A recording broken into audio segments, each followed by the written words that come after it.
the chairman, he has not come. So, hello everyone. I'm P.M. David. Today I am presenting a chapter K presentation on the topic entitled that is environmental management techniques. So, as already Rajesh has discussed about it. So, anybody can tell about what is meant by the techniques, the tools and the techniques. What is the difference? In general, what is the tool? What is the technique?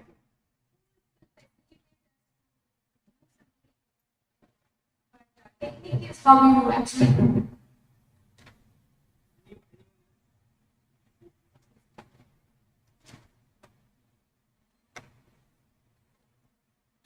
The tool is used in a certain technique or procedure.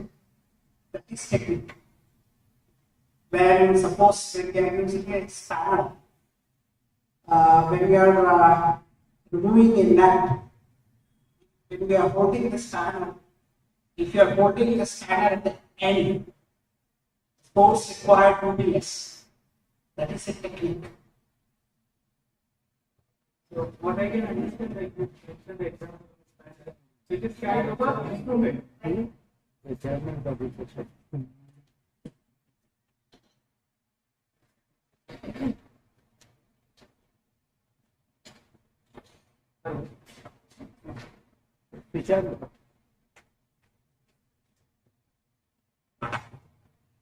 Hello. Yeah.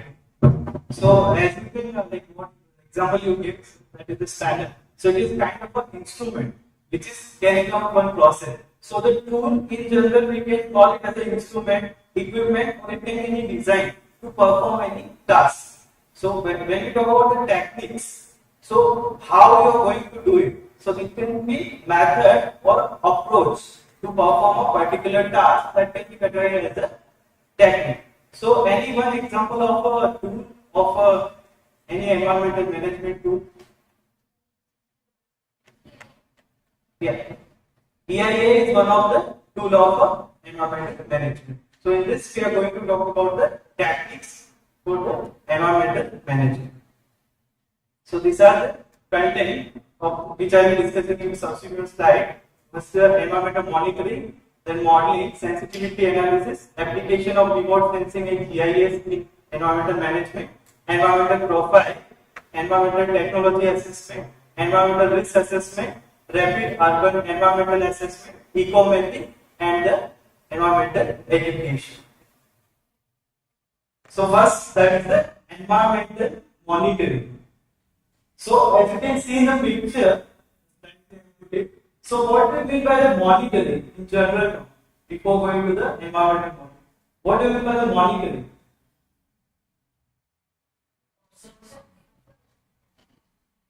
observing and making a note of some parameters.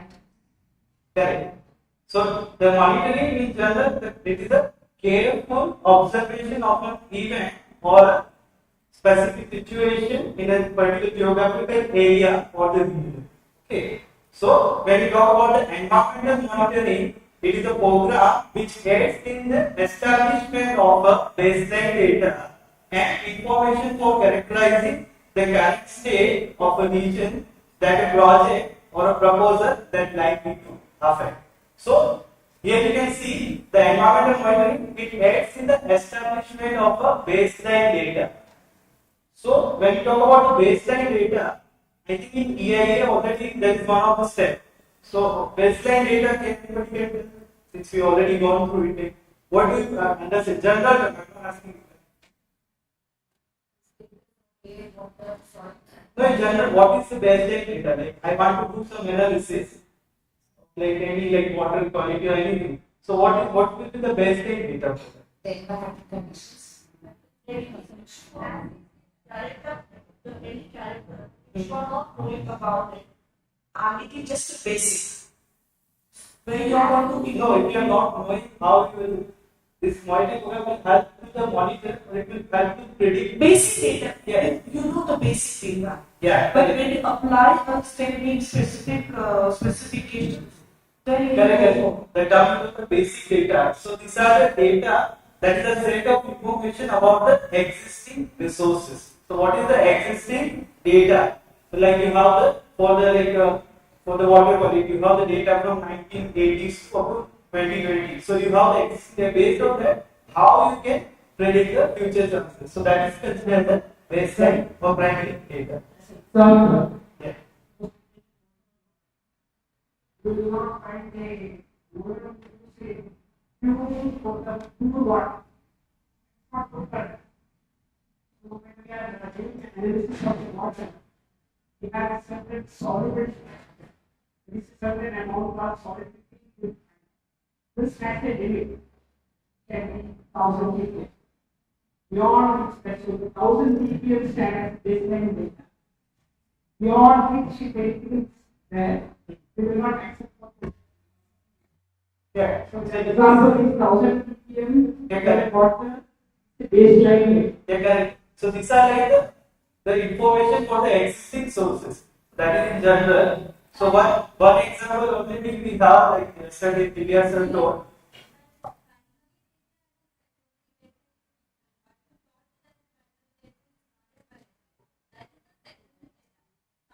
We are taking from the reference part that That but finally we will visit that particular area, what are the things, what are the species, what are the but that is our primary level.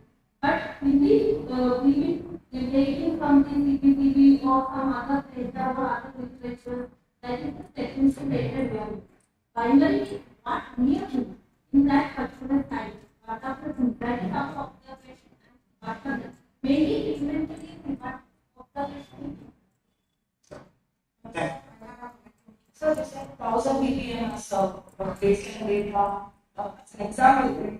I have some, but is it baseline data or is it permissible level or desirable level? State and second is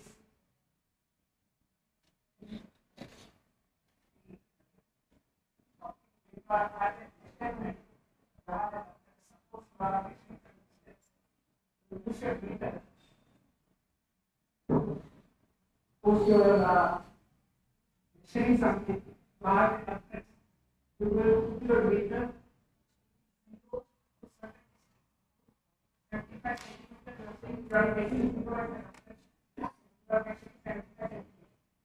here I have got a baseline data, we are designing a data base. Beyond this, maybe there is a soluble thing that not those are the standards.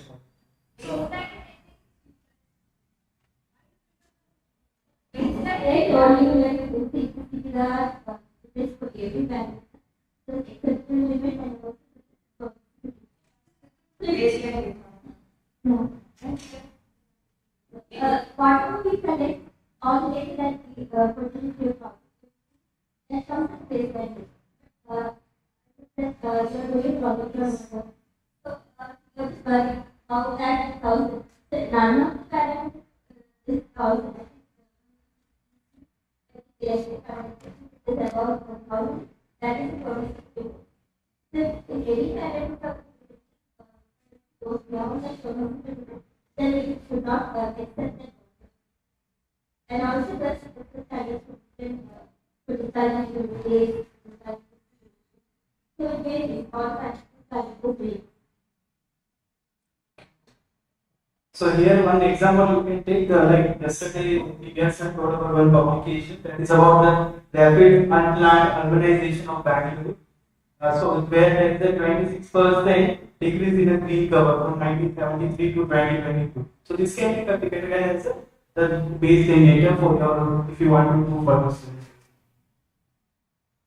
So if you talk about the environmental monitoring, in general it can be the sampling of the soil, water, vegetation or air quality may be taken as a part of this program.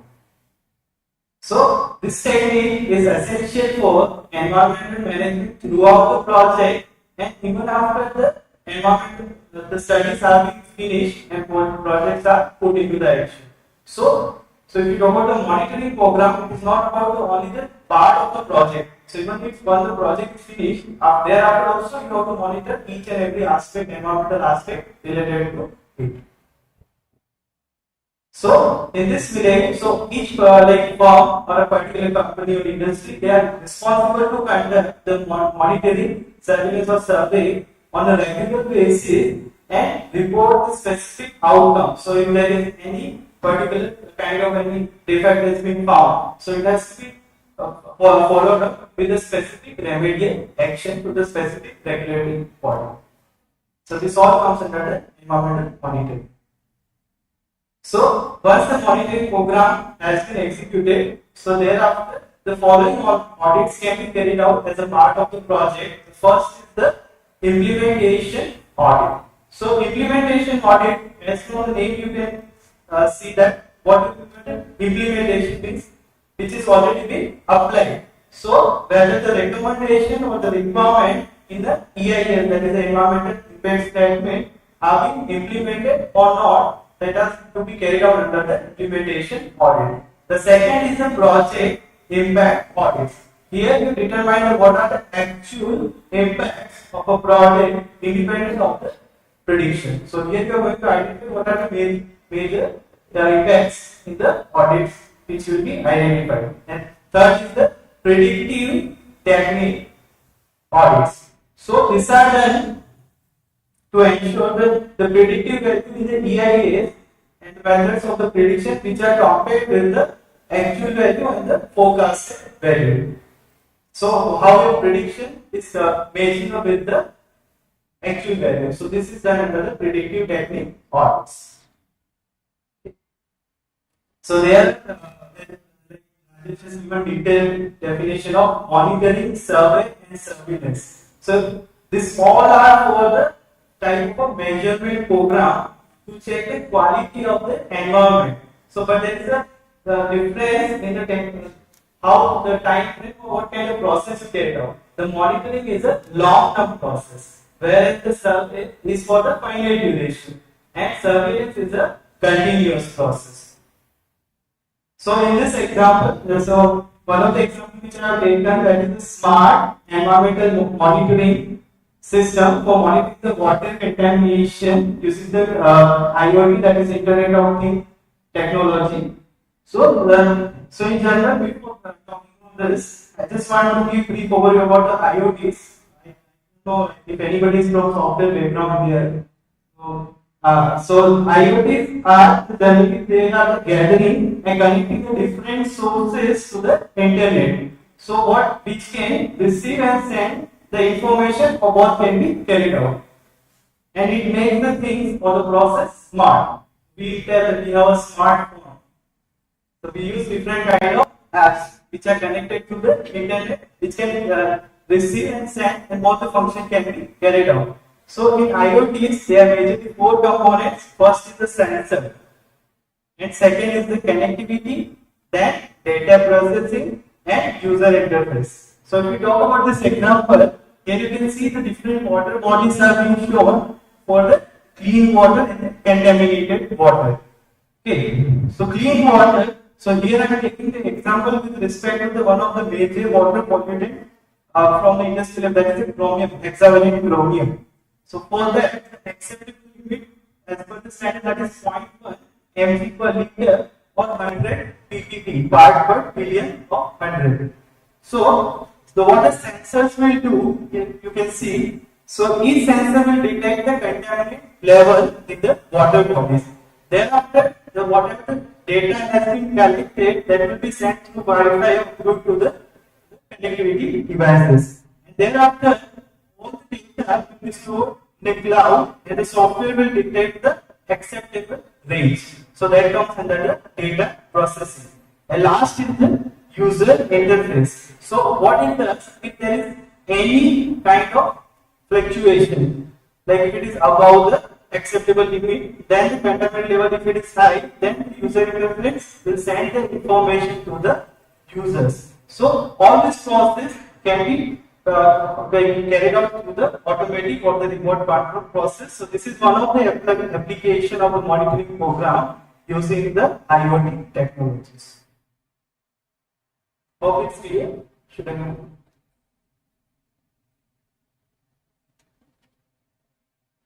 So here just I just want to ask one thing. I put these three things: monitoring, long-term, finite, and continuous. So this example, how much time frame duration will be required for the analysis of this water bodies?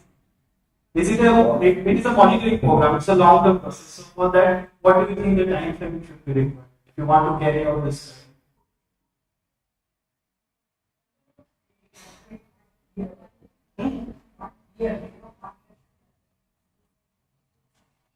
Even one year should be done because you have a change of weather in one year. So, if peak summer maybe temperature goes to extreme, winter goes to there is water, peak summer and peak winter and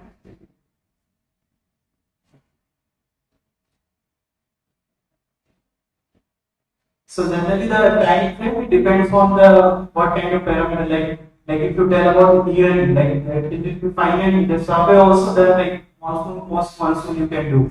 So that is for the particular time frame. But then you want to long term, like there is a yearly change in the water bodies. So you have to look for that.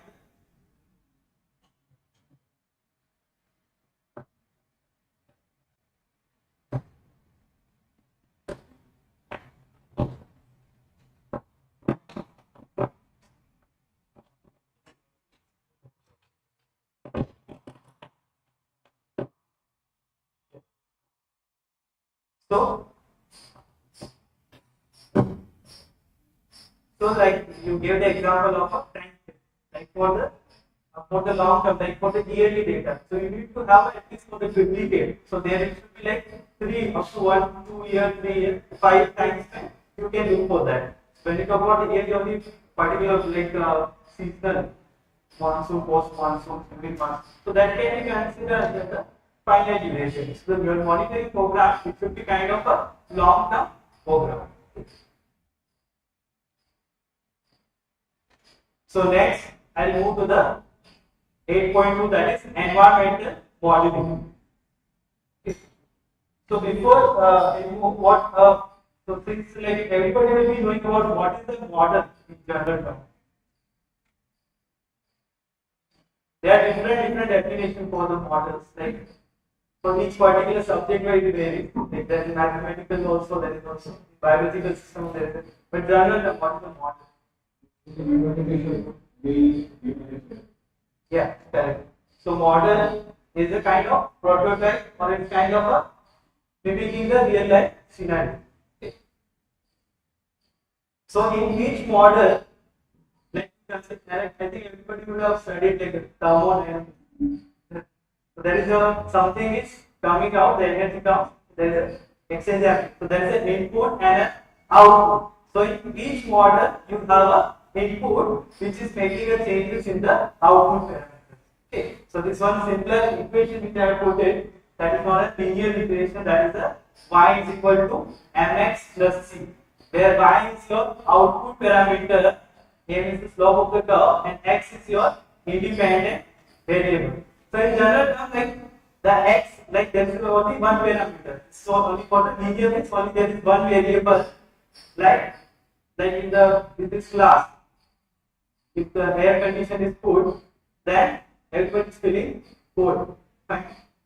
If that is off, then you cannot feel that. So there is only one independent variable which is making change in the output variable. So this is the general representation of a linear regression. So in environmental modeling, that is the representation of a process that occurs in a real world, in a space, in the time. So the process that transforms the environment through time are mostly described by the dynamic models based on different differential equations. So as you can see, the dynamic models, they are with the reference to the time frame.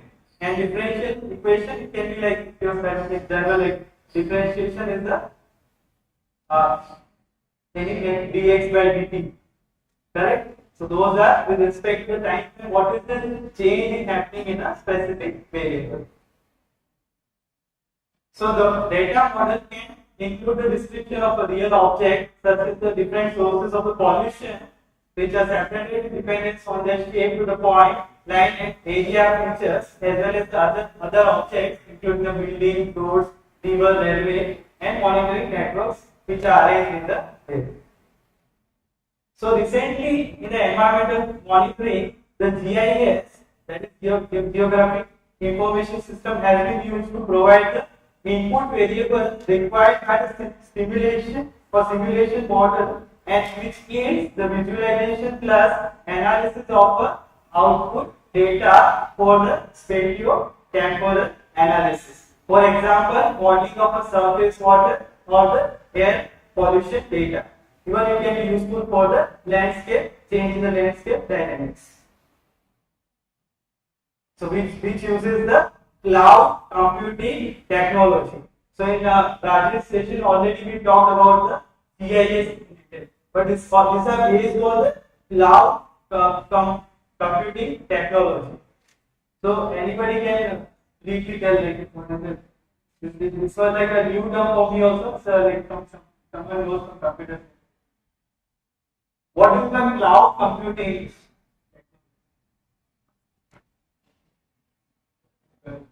Cloud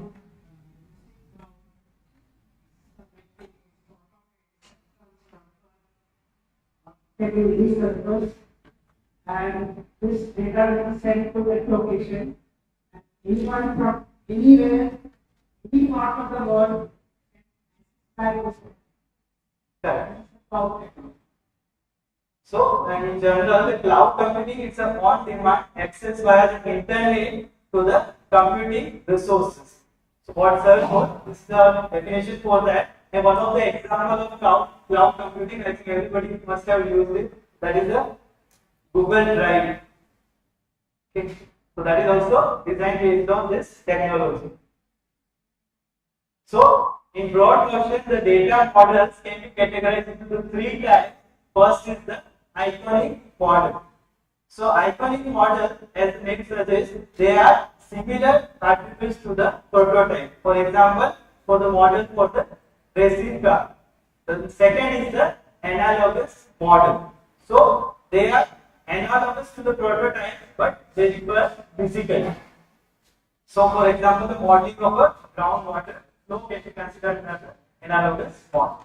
And third is the mathematical model. So, majorly for the environmental monitoring modeling approaches, so mostly the mathematical category that is the mathematical models. So, mathematical models, the mathematics journal that is based on numericals.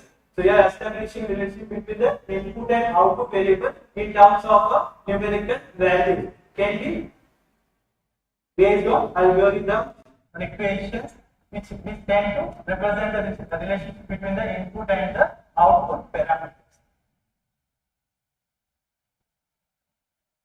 So this example is the y is equal to x plus in general. That is the example of a which type mathematical model? Linear regression. So they are mainly following factors which determine the model's accuracy. So first is the quantity of the data that is needed to create and run the model. So when you talk about any model, it has to be like the accuracy of the model. For that, so you require the adequate data. So like for the nowadays we are coming with the AI technology, artificial intelligence. They are also known as big data analysis. Why it is like a big data?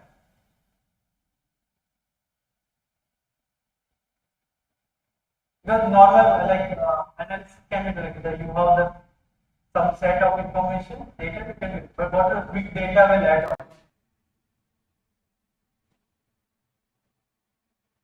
It is written that on first line. Big data, the term, it is about some quantity. So these are like machine learning. So these are like if you talk about the artificial neural network. So how your neuronal system human body has. So you get any stimulant, like if you touch the heat surface, immediately the neuron will send signal to your brain, and immediately the action will be happen and you remove your hand. So similar function is paid into the computer system. When you supply the ample amount of the data for the training the system, then after the training, so what will be the possible outcome which will be predicted by the computing technology, that is based on the, that's how the big data analysis works. This is basically based on the why it's called artificial intelligence, how our system works out, based on that it is designed. So that's why it is known as artificial intelligence. So for all any kind of model you require the adequate set of data. And generally for any statistical analysis, for the generally the sample size, it should be for the generally there is no specific criteria, but generally the 30 set of the population. So if you want to get statistically significant number, it is the least number you should have 30 samples. Okay. It can be the higher for that. Second is the knowledge and proficiency of the analyst who is performing the analysis, and third is the model quality. So in this, the first we talk about the forecasting modeling. So as we know, the forecasting is the another term that is for the predicting. So it predicts the uncertain system behavior generally for the future time frame in a goal of forecasting modeling exercises. So it predicts what will the future consequences with respect to the time frame. So that is known as forecasting modeling. So among the elements and information required to create the forecasting models are the detail about the situation being predicted, identifying historical data of a primary or any related factors. Okay. So as the Cincinnati wrote, there can be a primary or the secondary data which can be utilized for the predicting the future scenarios. The second is the conceptual or scientific model of a system or a situation. So we talk about the methods and which are the techniques of the forecasting. The first is the mathematical modeling. As we talk about, there is one of the method that is the linear method, which I gave example. That is the y equal to mx plus c. There is only one. I gave example. There is only if there is a error condition which is really cooling. There is only one variable. So multiple. But it's also known as a polynomial. The statistical multiple. You have multiple input variables that which are making effect on the output. Okay. So like I talk about the sea water. For that there is a specific population of fish or any biota. Like there is a pH, salinity, temperature, and the nutrient. So these are the parameters how they are affecting the growth of a particular biota. So this all comes under the multiple regression. Where you have more than one multiple input parameter which are affecting the single output parameter, that comes under the multiple regression. And the next is the non-linear regression. So as the name suggests, there is a non-linear, means when there is a linear regression, when there is a input and output, the change in input has a specific effect on the output, you get a linear regression. That means have anybody seen the graph?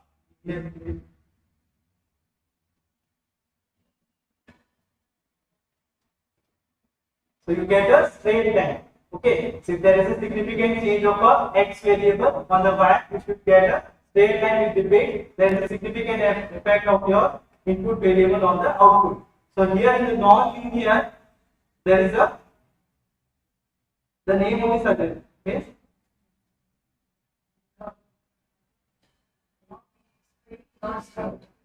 Correct. So these are really useful for systematic forecasting. The second is the Delphi technique. So these are mainly based on the expert opinions. So they are really useful for the general policy and the decision making. So these are the two methods for the forecasting modeling. That is the mathematical modeling and the Delphi technique. So this is one of the examples for forecasting modeling which I have taken, which is like the data which is done by the World Meteorological Organization according to the new climate prediction. So, as per them, the annual mean global temperature is likely to be at least 1 degree Celsius above the pre-industrial level from 1850 to 1900. So, in each coming 5 years, they have predicted from 2020 to 2024 that there will be a 20% chance will increase up to 1.5 degree Celsius at least per year. Okay. So here you can see the color pattern which shows the surface rise in the surface temperature. So as you can see, as from the starting the initial data from the 1850s to 19, so there is a significant rise in the surface temperature of the earth due to the global warming effect. So this can be how they have predicted. Is they have the primary data, secondary data, which can be like baseline or the baseline data for the initial analysis. Based on that, they have predicted what will be the future scenario for the rise in the global temperature. Okay. So this is one of the example of a forecasting model. Any other example if anybody would want? Like how you can use forecasting? Any example if you want to share this? Just one I have put like any one of you. Yeah, correct. Yeah, that is also one of the examples. Should I move to next? So the next that is the growth modeling. So growth modeling, the growth, the term I start general only, so it becomes clear, then we can go. Growth means increase. Okay, so something which is growth of a plant. You plant, you put the seed, then after 2-3 years you can see the general growth means there is a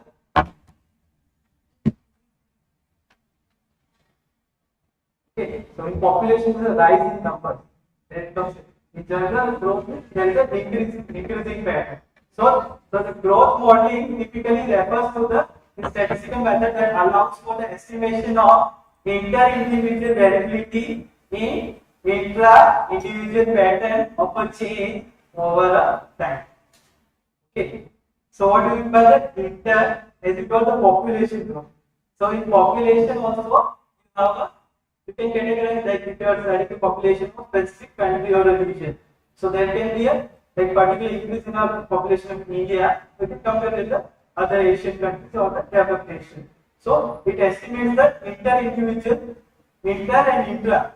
This terms like inter is between. So between the two different, like there is a section A and section B. So there is a individual variation can change in the intra-individual pattern. Intra means within, intra means within, and inter is the between. Okay, so you can say the like growth pattern between the two different country specific population and also within the specific country the different state wise. So that with respect to time frame that comes under the growth model. So it usually denotes the process of describing for testing the hypothesis and making the scientific interference about the growth and change pattern in a wide range of time-related phenomena. So in this video, the term that is used, that is the growth pattern or the growth curve. So in generally in microbiology, we call it as a microbial growth curve. So as the population, like you take example of E. coli, Escherichia coli, right? So it has a doubling time, something is called doubling time. Can you tell me what is the doubling time? That is also one of general. What is the doubling time?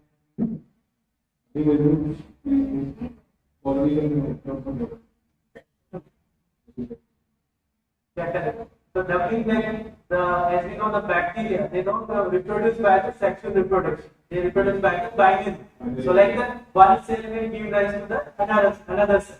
So from that we are getting the two cell fractions. That's why it's known as a doubling time. So that is required time to grow or multiply the specific bacteria. That is known as doubling time. So this is one of the parameters useful for the growth curve fitting. So growth curve has an initial rising phase, then it attains the saturation, and then that is followed by a decline. Okay, so this there depends on the type of resources, the nutrient you are providing. Initially they are in excess, so the microbe will grow drastically. Then when the nutrient becomes limited, there is saturation. The life cell and dead cell become equivalent. Thereafter since the population is higher, now nutrient concentration is the tend to decrease. So this is the growth curve factor that is useful for the graphical representation of physical pattern of an individual organism or a species or population with respect to the time. So there are mainly two approaches of a growth modeling. First is the exponential growth modeling. Okay, so also known as explosive growth. So it is an increase in a particular quantity correspond to the amount that is already present. So which I gave an example, that is the microbial growth. So that is one of the examples you can consider under the exponential growth model. Second is the logistic growth modeling or the S-curve modeling. So it elucidates the population change in relation to the current population. So this is one of the like a differential equation which can depict the logistic growth modeling, that is the dn by dt is equal to Rn bracket 1 minus n by k, where n is the population size, R is the growth rate, and k is the carrying capacity of the environment. So here you can see with respect to specific time frame, there is a differential change in the population size which can be analyzed in terms of a logistic growth curve, and it follows the S curve. What is the shape of the S curve? Sigmoidal pattern. So it follows the sigmoidal pattern. So that's why it's also known as S curve. Here it's clear. So there is one example. I think this was there in the quiz also. Yeah, there is a correction. Exponential curve and this logistic curve are different. Yeah, these are different. In microbial growth, exponential curve will not be there. That is a J-shaped curve. That is not a realistic one. What Yeah. so microbial growth is actually there are different mechanisms. It is generally called as the exponential. The logistic curve which is given here, that will have a lag phase first. That is why it is going as a sigmoid curve. First only exponential growth will not. No, that I think example with the equal. There are different phenomena. There's a monoid kind of thing. No, I'm talking about this curve. Yeah, that's just one example I think with respect to environmental.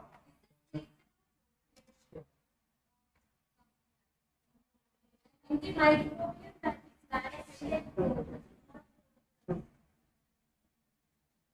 so this one a growth curve modeling example is there. I think this question was there in the quiz also. I don't know how was it comfortable, like everybody was able to solve. So like again I read out the question, like so if the taken the United States data for the world population prospect, so here you can select a particular city wise. I selected for the Bangalore metropolitan area, where in the 12.5 million population was there in 2021. It is growing by 3.5% per year. So then what will be the subsequent population in the upcoming year 22 and 2023? As the formula is already given in the book. So the population which is present, that plus multiply by the growth rate plus which is present in the population. So in that way, like, is it clear? Yeah, I'll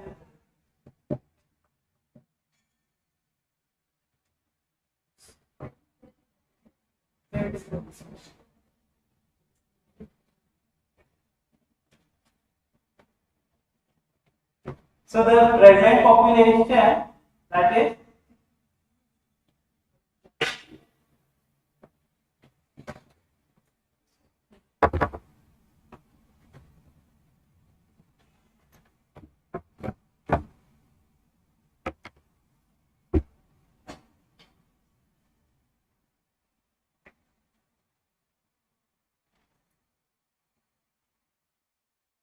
so the present population in 2021 it's given that is 12.7 million.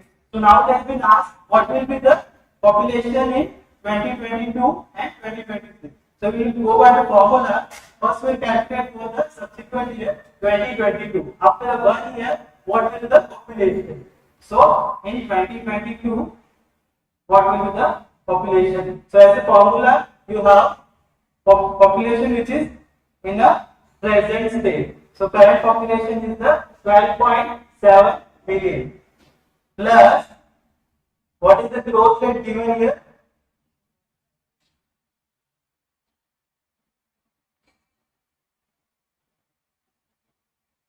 That is 3.5%. That is nothing but how much that is for? Just put one zero below 0.035. Okay, so this is your growth rate which you have to put it over here 0.035. Then multiply by the present population, that is again 12.7. Can everybody just try to solve how much value you get?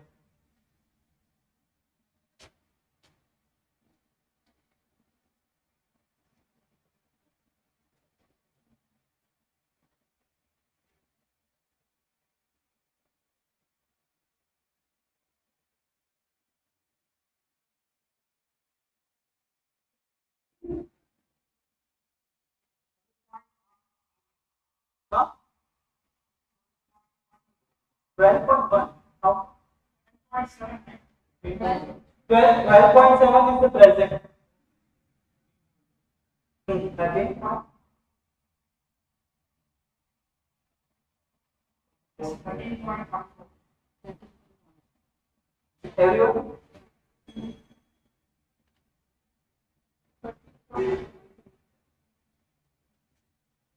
Everyone got 13 point. You also got 13 point. Just you have to multiply this to this, then plus this value. I think this value will come 13.144, right? So this is the population which is present in 2022. The next it is asked in the 2023. So after a 2-year time frame. So for that in 2023 the present population will become how much?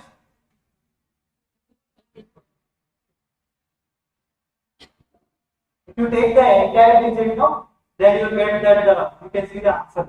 Right? You will get the fraction 0.5 and the double fraction. Okay. 13.14 also you can try, or 13.1 also you can say. Then multiply by growth rate will remain the same as it already specified. That is 0.035 multiply by again 13.14. This just take it from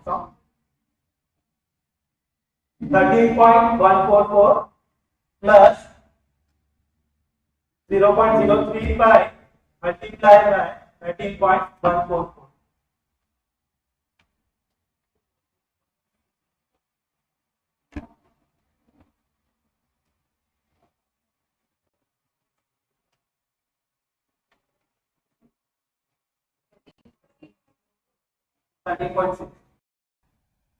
13.1 you just write out.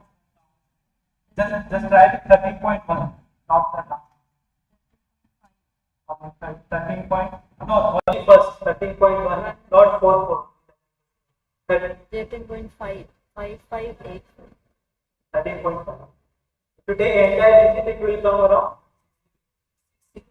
13.6. Okay. So in that way, like above 0.5 the value, the round off is already taken in the upper side. So the final answer you get, that is 13.6 billion. So after the 2 years, the 2023, the population will be 13.6 million from the starting 12.7 million in 2021. So in this way, we can calculate the population. I hope it's fine.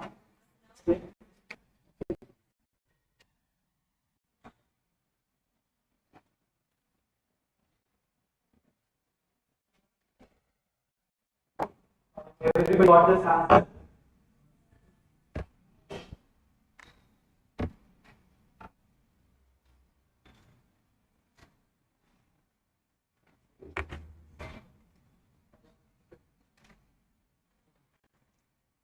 So anybody can read me till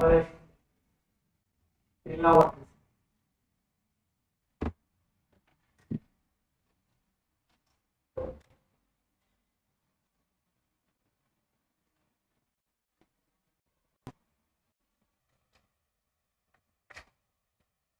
No, you can ask Rajesh.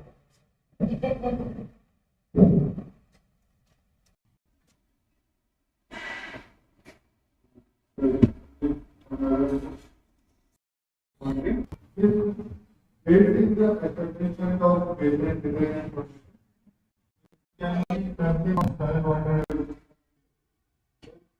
we talk about also education audit, the implementation, sorry, project impact audit, creativity audit, then using boundary survey to surveillance and given the chapter of the smart environment monitoring question which transfer the water contamination system is a cause. Then we move on and sorry, this is a presentation of real world process data modeling category. Then there are 3 types of dynamic model, methodology, then the factors determining a model's accuracy. First is quantity of the data needed to create and run the model. Then there knowledge of the process of the image. Then the model's quality. Then we have types of model forecasting. Forecasting model which predicts the uncertain system behavior for a future time frame. Techniques of forecasting. First is mathematical. It can be linear, non-linear, or turbulent. We have growth modeling, which is a statistical method that allows for the recognition of change over time. There are 2 approaches of growth modeling. First is exponential growth, second is logistic growth modeling or S-curve. The example of growth modeling population increase. Thank you very much. So next we know that is the 8.3, that is the sensitivity analysis. So it is in any particular environmental model, the term sensitivity that refers to the relative responses of an output variable to the changes in the input variable to determine the degree of uncertainty in the analysis. So what does it determine? The responses of an output. So what is the changes in the output with respect to the change in the input variable in degrees of uncertainty. So I think we all know that how you can determine uncertainty if you have certain values. like median mode. That if you have any like the value, the group of like you take height of everyone in the class. Okay. So it will be a different number, and then you take a average of everything, and then you take the difference in means. So that comes under the uncertainty. Okay. So it's like my height 5'11". So if I compare everyone's height, so the mean comes nearly 5. So there is a 5 plus minus 5 or plus minus 3. That is the plus minus 3 variation is there among the height of the all the persons which are present in the class. So this comes under the which are the uncertainty. Similarly, in any environmental model, how the different input variables, up to what degree they are making the changes in the output variable, that can be determined in terms of the degree of uncertainty. Means the differences which is not same in all. So for the sensitivity analysis, the following two methods can be applied. The first is the one factor rated time, is also known as MOEFCC method. Here what the name suggests, one factor rated time. Like you have 4 variables, you want to check effect on a specific output variable.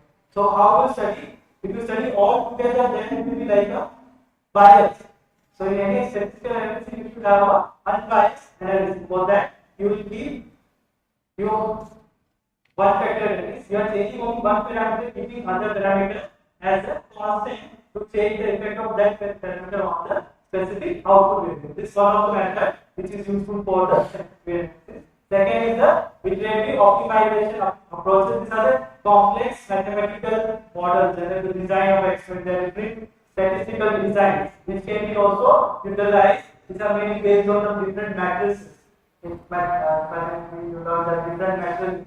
So they have specific here we take the variables on the low and high. They go to height. Somebody will be then somebody will be shorter, somebody will be higher. Only 2 parts were taken.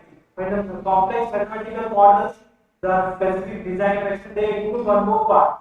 That is the in design they include compared to the low and high. Also you have extreme low and extreme high, and also there are some of the center points where all the values will be in the optima. So there is one variable 5 plus minus 2. So the 5 is the range where the variability of the height will fall in that category. So these are the complex designs. So these two can be utilized for the sensitivity analysis of any environmental model. So one example is the sensitivity analysis of a dynamic flood indulation model with the input and output parameter. As you can see here, for the flood indulation, that is the find output data. For that you have 3 independent parameters. That is the river inflow observation. Second is the friction, and third is the gradient resolution grade. So how all these 3 parameters x1, x2 and x3 up to what extent they affect the flood regulation, that determine the sensitivity of the model. Okay. So in this way you can analyze how the specific parameter, equivalent parameter is affecting the output variable in terms of a degree of uncertainty can be categorized under the sensitivity analysis. Should I move? So next is the application of remote sensing and GIS in the environmental management. So in order to improve the living standard and promote the sustainable development, the satellite remote sensing combined with the GIS technology, that is geographical or geographic information system, offers a tool for addressing the spatial reference issue. Okay. So the term which was asked, what is the general term for the GIS? So in general, the GIS is about the geographic information system. So like you are you are present, like you are located in designated area. So in that determines your location or your site. So that is determines your geographical information. So in that way, how GIS based on the cloud computing technology from satellite images it captures the each resources. Like you have the surrounding, you take the example of like the particular this Malaysian area. So here what are the buildings you can see, they are surrounding what kind of the change in landscape, or there is any plantation, like what is the change, the greenhouse is higher in one area, the water body. So this all can be analyzed using the GIS technology. So GIS is usually defined as the decision support system which involves the integration of statically referenced data in a problem solving environment to provide the simulated result. Okay. So as already said, the definition given, the GIS utilizes the input data which can help to visualize with the output data in terms of the simulation technology. So how you see the Google Maps, Google Earth. So how you can identify, like it's a simulated, have you been to that place? Like I want to identify some of the like Himalaya region, some of the plant species, and what is the specific location over there. So with the help of that technology, you can identify the what is the landscape over there, and where the specific plantation or the inland road is there. Okay. So this is one of the definitions given by the Powell data. This is one of the definition of the GIS technology. So the first GIS was developed in 1916 in the Canada, that is the CGIS, that is Canadian Geographical Information System, which was developed by the Roger Tomlinson, and which is also known as the father of the GIS technology. So in the middle of 1960, the two applications, namely the SMN and the grid, which were laid down, which were for the theoretical foundation for the encoding and storing the geographical information using the raster and vector data. Okay. So this SYMAP, it is also the full form is the scenographic mapping system, and grid generally utilizes the raster model. So here the two type of data that the term you have got, that is raster and the vector. The raster data, that is mainly deals with the images. We get a satellite images. So those all comes under the raster data, and second is the vector data. So these are about the which I gave the positioning or the coordinates. So they comes under the vector data. So these two type of raster and vector data which cumulatively store the information in terms of the GIS. So if you talk about GIS, you get the positioning as well as also the satellite specific images. So the GIS, generally you can see the picture representation. You also get specific location and also the satellite images of that. So where the site is present. So overall, the remote sensing in GIS is useful for managing the environmental aspects like the land cover change, vegetation condition, or the water quality, the resource allocation and monitoring, and for the developmental planning like the urban or the regional planning also GIS can be utilized. So these are the three major areas where the remote sensing GIS can be utilized.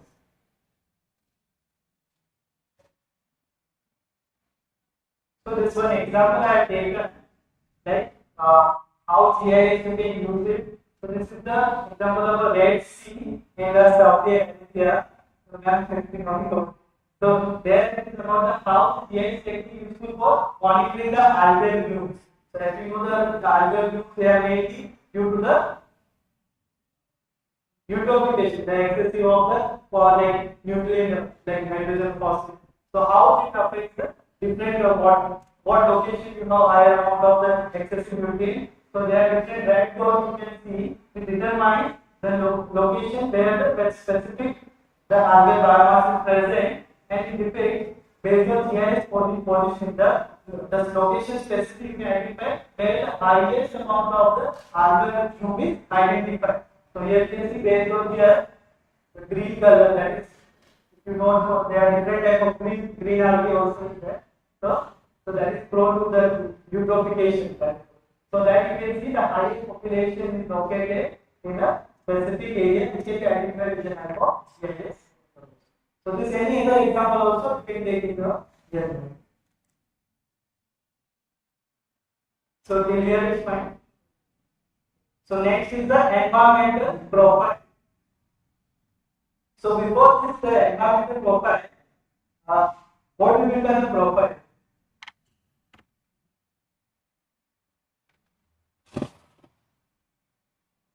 Summarize the picture in one short, what character of that area. Yeah, so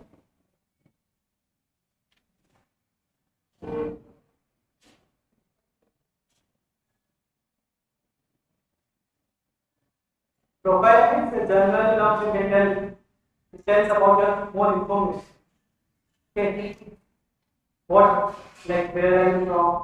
What is your date of birth? What education qualification? In general terms, profile gives the in detail information about, like if I want to like do the profiling of particular, like you take this campus. So what type of things you use? Yes. So all the detail intent. The first like how many departments are there, what are the locations. Okay, so like this, so the different detailed information gathered that comes the profile. Okay. So environmental profile, it compiles the data on the city's development sector and the activities, the environmental resources plus hazards and management system for mathematical examination of interaction between the development and the environment. Okay, so here you are taking the, in terms of environmental profile, you are mainly taking the city's development with respect to the interaction between the environment. So that's why it is known as the environmental profile. So for example, if you want to study the forest cover. So like how you can segregate the tree and a forest, right? So there are also bunch of trees over here. You cannot consider that as a forest. Yeah. So for the forest, you should have there's also some kind of biodiversity also present over there. So after like if there is a change, like if there is a industrialization, urbanization happening, how it's affecting the reduction in the forest area. So that can be analyzed using the environmental law.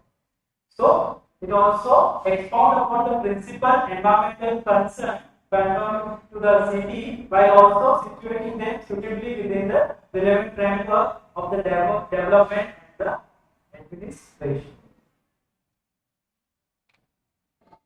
So what are the key purposes of the environmental profile?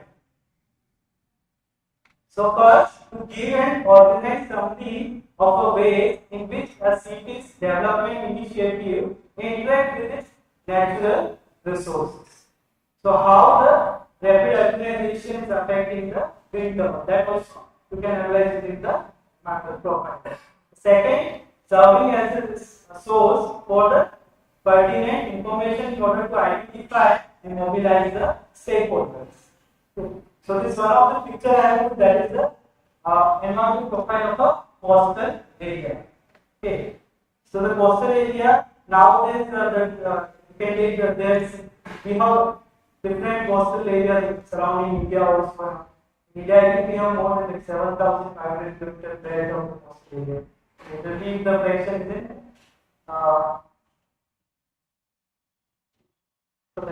so that we have in the Gujarat region also. And also in the we have blue flag.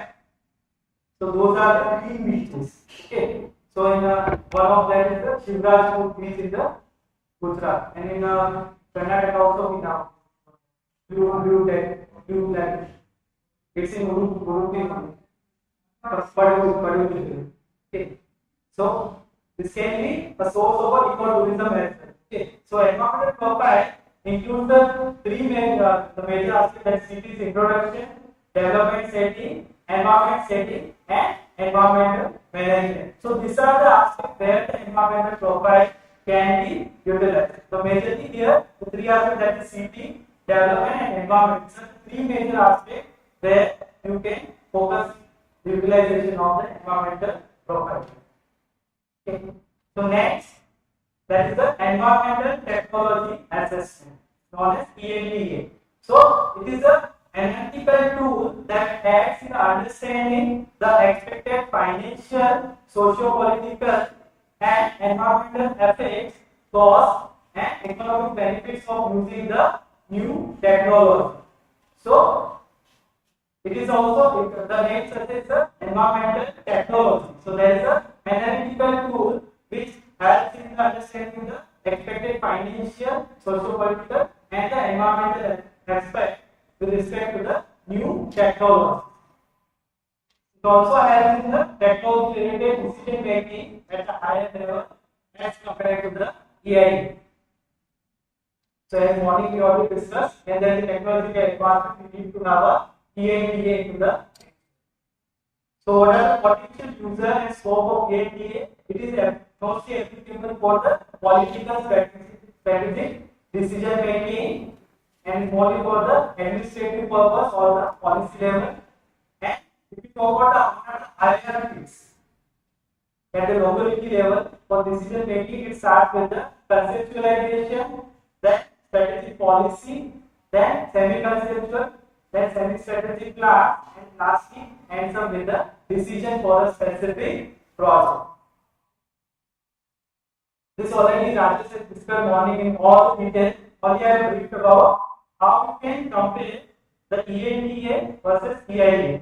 ENTA is a strategic in nature, while EIA is the project specific. However, both tend to identify and evaluate the impacts. So this is one of the major similarities you can have. The second, ENTA is flexible and is a non-legislative, where EIA is a formal legislative process. ENTA is a conceptual, while EIA is a detailed process.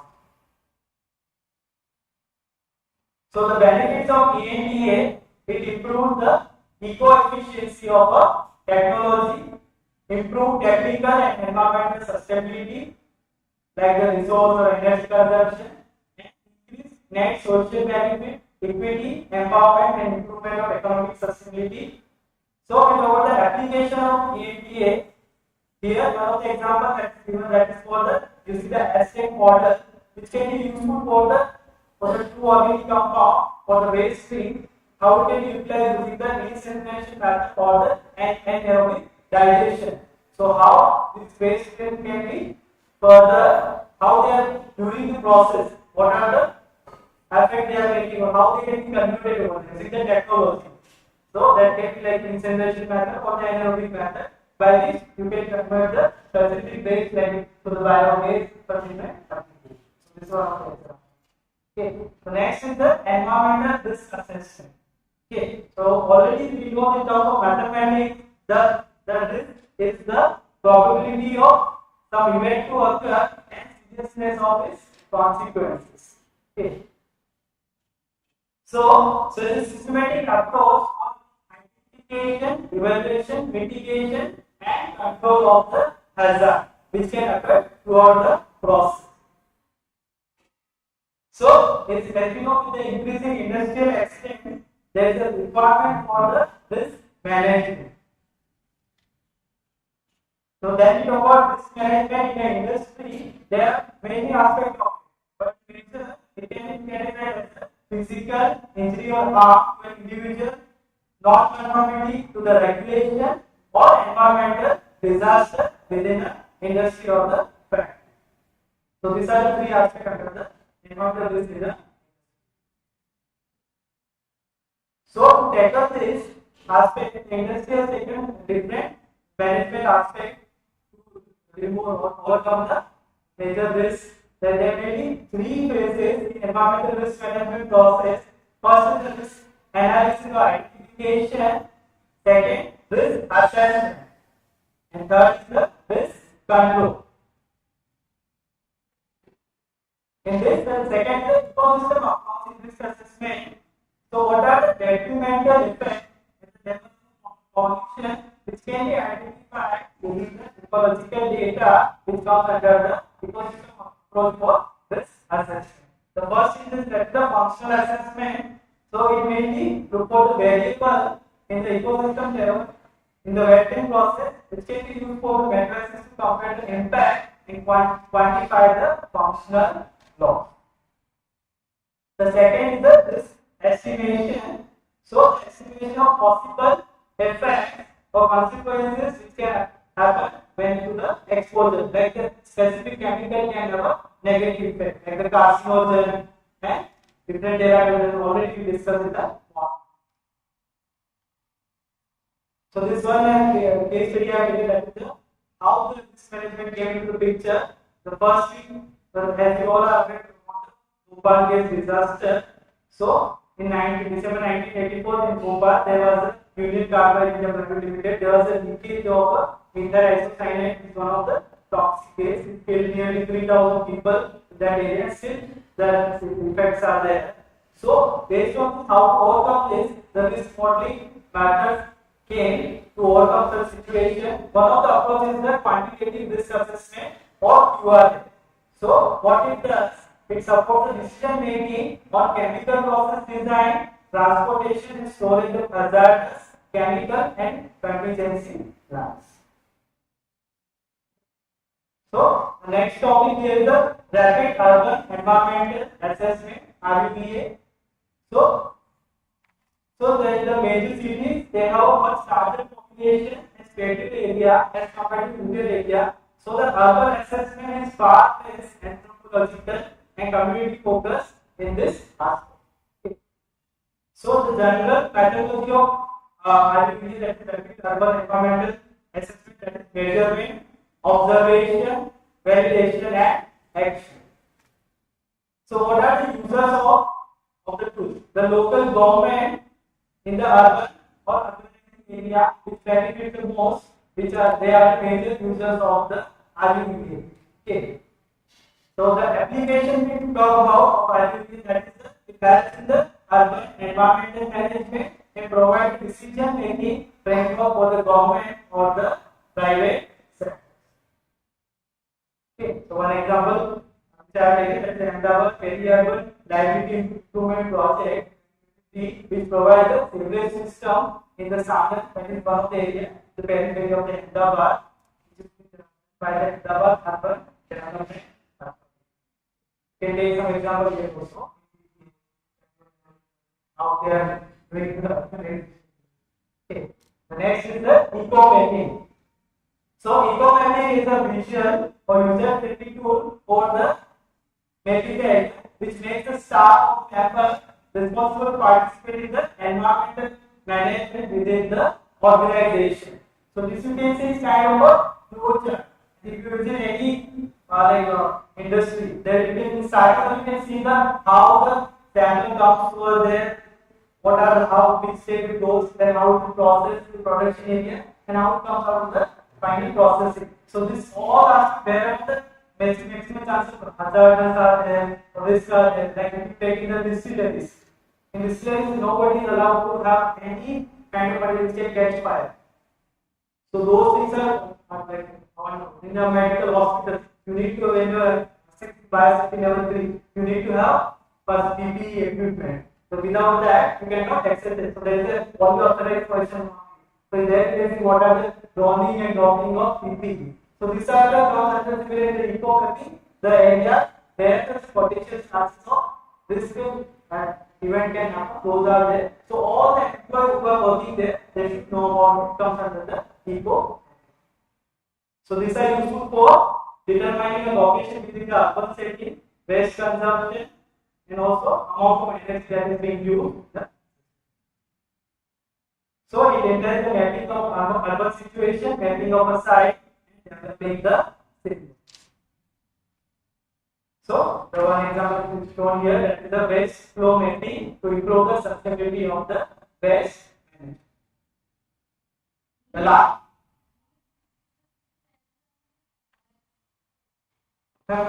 going to finish it off back. After this, I will start. So the last I have, that is the environmental education. So this environmental education is a process that allows individuals to explore the environmental issue and engage in proper problem solving and take action to improve the environment. How you can educate the people, the future generation, which can help you to improve the major environmental issue. That is the major goal of our environmental education. So we cover the modular aspect of environmental education. First is to make the awareness and sensitivity of the environment, knowledge and understanding of the environment, attitude of the concern for the environment, skills to identify and resolve the environmental challenge, participation in the undertaking the result in the resolution of environmental issue, improving the quality of the land. For that, taking the protecting the human health, advancing quality education, creating job, environmental free, promoting the environmental protection along with the development, and also encouraging the stewardship for the natural resources. So, general, the environmental education only focus on the critical thinking, which can add your education into the real life problem solving. So, that is the major approach of environmental education. So, in this approach, this is the NEP, National Education Policy, which was 2020, which was implemented by the recommendation of Kasturi Nandan et al. By the UGC. So, it mainly focuses on the mandatory implementation of environmental education as per the current guidelines, the UG curriculum.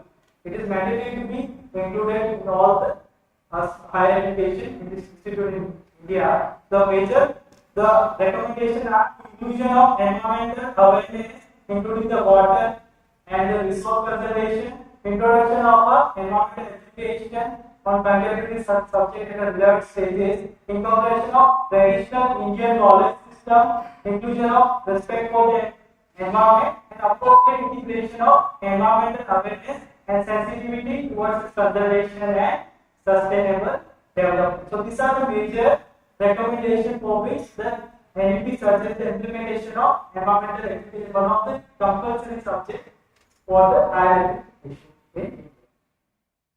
So in summary, I discussed about the environmental management with specification of the various urban settings. In this I talk about the monitoring, mathematical modeling program, also environmental problems in this aspect, the GIS technology and sensitivity analysis, environmental profiling, environmental technology, risk assessment, RUEA, and ecographic techniques of the. And this chapter concluded with the how the environmental education can be implemented for the sustainable development. These are my references. Thank you for your time. Any suggestions? Well, I will ask the last two anyone to summarize this report. I think Preeti can go. Yeah, Please, Preeti. because environment education. Yeah, so Preeti, could you please summarize?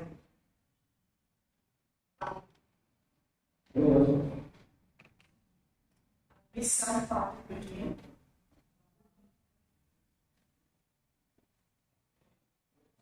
Yeah. Sense of risk assessment. What are Different senses of risk assessment. the that I have already shown. Right.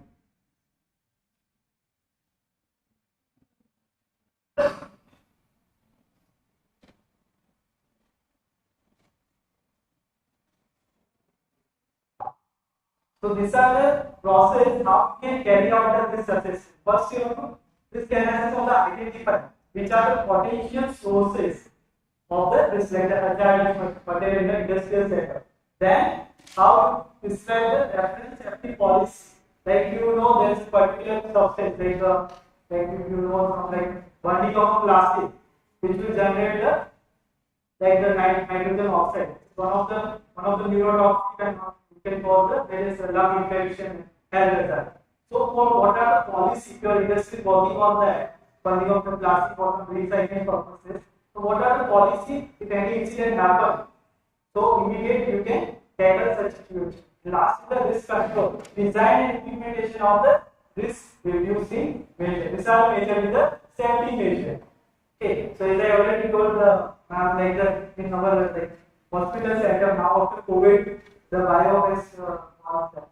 It does mandatory like you have the capacity level, you also need to have personal protective equipment. So that the non-hazardous opportunity there is. Now in the eco level also they call it opportunity. For that also we need to have a personal protective equipment. So person who is going to handle that, he or she should not get exposure to it. So that the person that can make a change which can be transmitted to others. So this all comes under the risk control. These are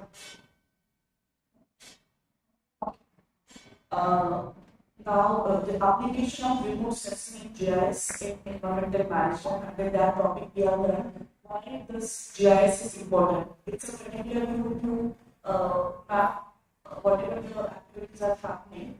So in that we can see the land use and land development anyways is one of the things we can see that, okay. And how it's going to help us. This help us to it's a computer aided, okay, and it supports and planning the tools which integrate data from the maps, that is spatial data, and other auxiliary data, that is attributes for the geographical area of interest. Going forward, this technology is going spreading very rapidly because it's giving the administrators, managers, land departments, personnel, and academia. It is helping them. Going forward, environmental profile. It's like it's profile where you get to know everything under one section. So if that profile is said, that you will come to know the entire scenario of a particular area or a project. Under that, you will come to there are four different environmental profile, that is city introduction. Sorry, I'm just doing city introduction, then development planning, environmental setting. These are the things are there. Under that, how can we use that environmental setting?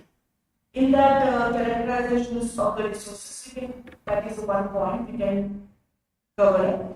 Use of the resources by activity sectors, impacts on the resources from the activity sectors, competition for the use of the resources, and management. Going forward, it's environmental technology assessment, ENTA. That benefits the society. It's a helpful tool to understand and like the impact of the use of the new technology in term. There's a two different terms, ENTA and EIA. So EIA is for the entire project. Environmental this ENTA, technology assessment, is for a particular project. It's suppose in a process industry or something, one setup is something is gone wrong with one setup, so it's only for one setup. Rather, the environmental impact assessment is for the entire setup.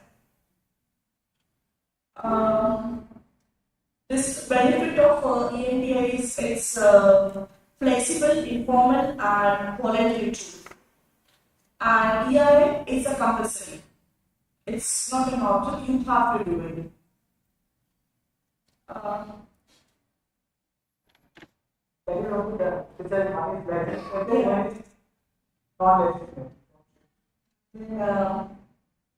Then we have learned environmental risk management in the industry. What are the risks are there in the industry? So, environmental risk management is in a company is fairly recent phenomenon, like risk management, or it has been associated with the insurance and the recovery. So that actually it is associated with the insurance. If any accidents are happening in the industry, that is you get the insurance for that, and it's a crucial problem. There are two crucial problems in that. One is it deals with what to extent they can be considered the maximum acceptable level, Second thing is that what degree should the risk considered acceptable and further reduce, and how should reduction to be balanced against the cost of social consideration. Social concerns. Going forward, we've learned about generalized environmental risks. Those are injuries, non-compliance and with regulations, loss of reputation.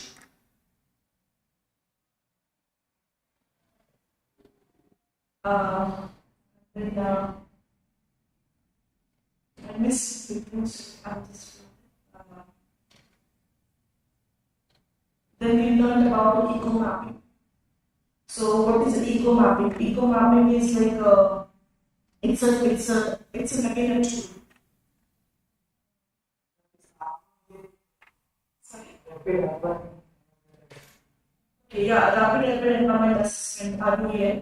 Information is readily available in environmental conditions. The interaction between urban development and ecosystem. Then for that there are the methodologies. The three methodologies are measurement, observation, and validation and action. Then what uses application the software is for data collection, profile and consideration. Yes.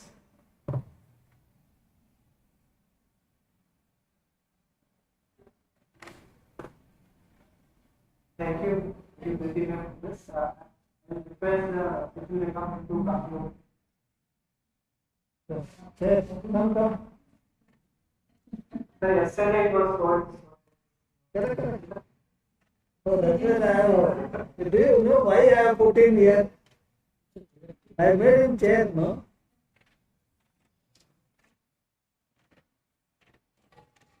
Namaste. Today we started the session with chapter 8, environmental management techniques. It is well explained by Rajesh and him.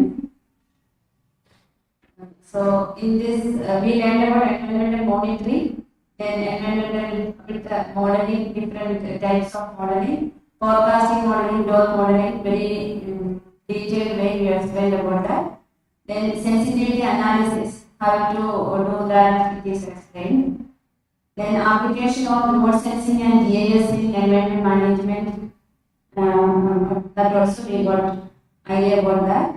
Then environmental profile, environmental technology assessment, and environmental risk assessment, and what are the different risks and how to overcome that, also well explained. Then environmental risk management industry and ecosystem approach to risk assessment.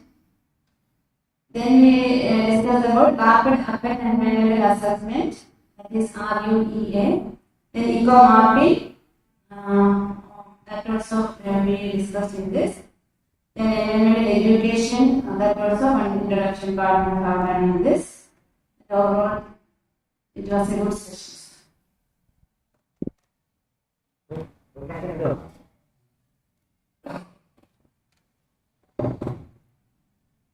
Yeah, it was quite informative and also interactive session about it.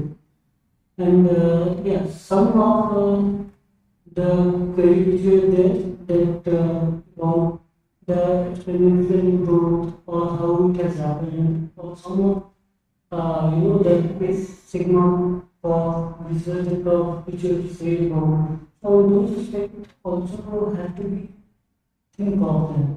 How it is the growth we have taken. That means the for the base of that extent we are saying about, those have to be thought of. Because some of the they do work from microwave growth or those experimental too. So that we know about how it works. So that it also said about. And yeah, that's what I was about. GIS is saying So how GIS works and how these sensor works. So what the GIS means, how it works, the sensor which you are saying about. So that means, suppose if I am looking at you and you all are looking at me. Huh? If I am seeing surrounding over all these things which are there, so this all about the sensor, which we keep sensing, that is why we are seeing all those things. Otherwise we have not recognized. So what are the things, what it senses, which we all see about this. That is how the satellites of those which are active of in the environment, when satellite is stable, what is satellites? How it captures, what the senses it work, it recognize the things and senses and take the picture and send to us. What are the signals are there? What is signals are there? How it works? Those are the things have to be thought of. How this discovery came out, how it works. It's not about that only 1 day, 2 days, it works and since it works. Those things all have to be okay. You talk about the tools, techniques, how these tools and techniques have worked on it. Today's day we are saying about all these techniques on that base, what are the studies all over across the countries, what the which we have studied about, we have seen about how it has worked on and how it is going to work in the environment. This is one aspect it says about it. So how it works and says about those all have to be thought of and have to be applied in the life. Overall, what do you want study you are going to do can be done. Thank you.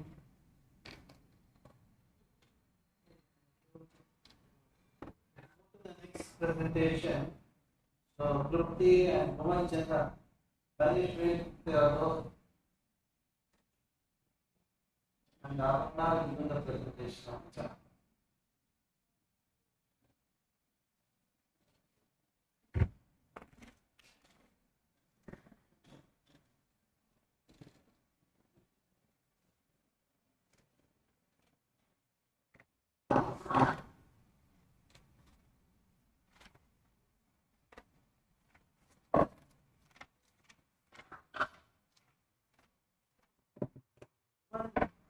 Jay Kali.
So today we'll be handling chapter 7. No, let's start from the first thing. So instead of going the traditional way, can we all take it? Ready? Yes. Okay. So please close your books now for the next 1 hour. Okay. 12 10. I try to close it by 1 10 sharp, but I need all your participation. Okay. So for this game, which I named it as environment, instead of measurement, in this hall I have placed a lot of objects. And these objects, you could also have those objects. So as a future environmental manager, you should have a sharper of environmental awareness. So from yesterday's session from so we know that there are different kind of eco labels which is there in the products that we use on a daily basis. So go and get the products, identify products with eco labels. Eco labels will have something that the manufacturer wants to commit to. It could be anything. So you are going to find it and come back to this. May I request Vinay sir to come and help me when they come when they give the products. We'll have to collect the products, identify the eco label and give it to us. We'll find, we'll see who gets the maximum products and the eco label, and they'll get a full price. And the price is available here, right?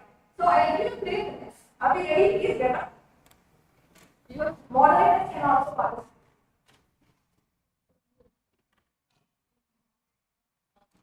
Ready? Go now. Your 3 minutes starts now.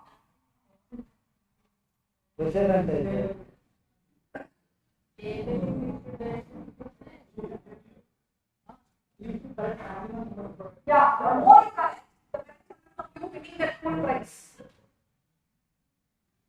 Even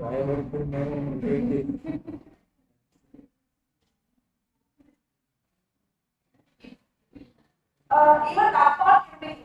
The one behind the watch. Don't go to the restroom. I don't have anything there.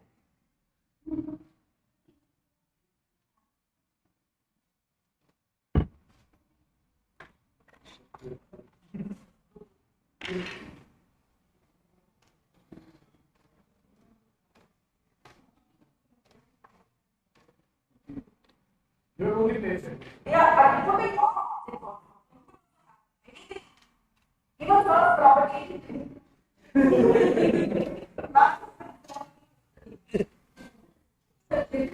Collect maximum. Let's see how many limits come. You have 1 minute left. She knows that way.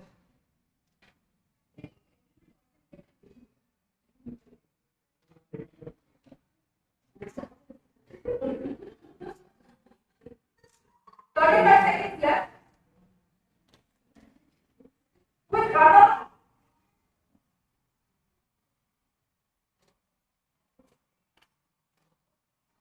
Last 20 seconds.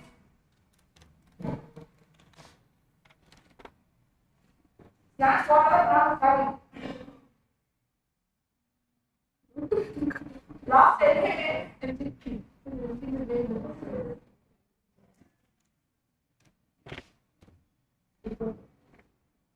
Stop. Stop. Please hand over the volunteers here. Let us go down. Yeah, let us go. Can you give them a mic?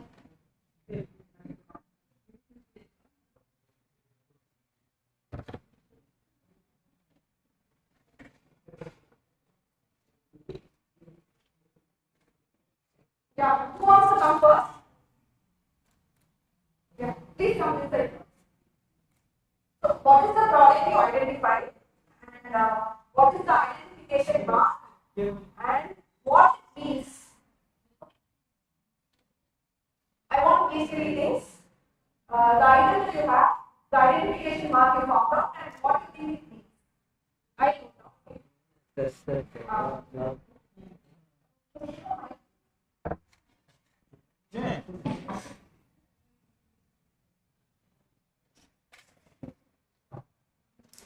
So, Its package is having the reuse equally. Yes.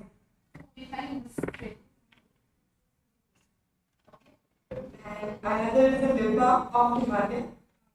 It is also having the same uses.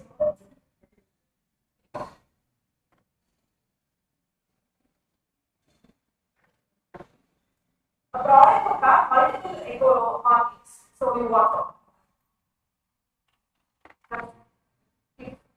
Thank you, Mrs. Raji. Can I explore it here?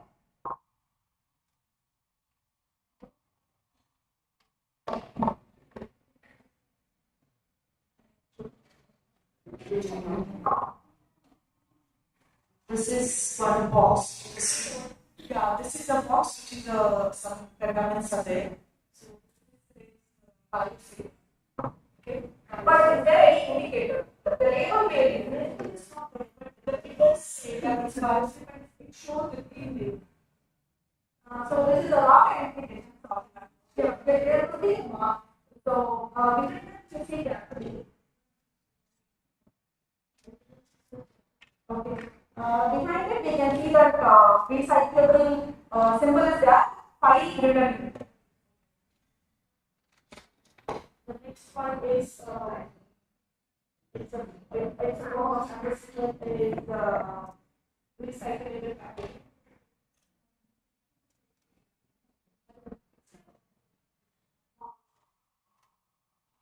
The next one is again a box. This also the next one release release. But if we note carefully in this box, FSSI ART is written, then a release symbol is there, and in the front we have vegetarian symbol marking, which the three account. The next one is only a matchbox. It doesn't have any symbol. Then we can talk about.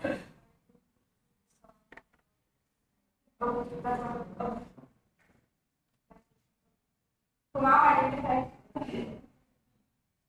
Can I participate?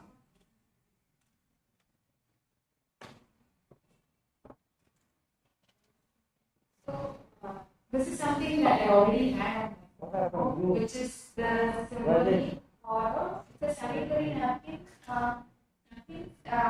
eco label.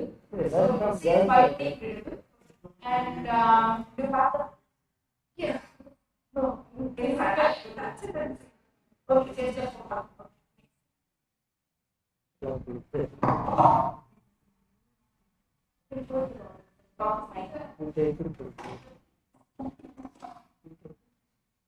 Then I have this lip balm, and it says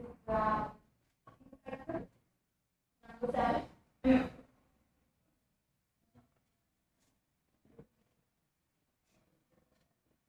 And it says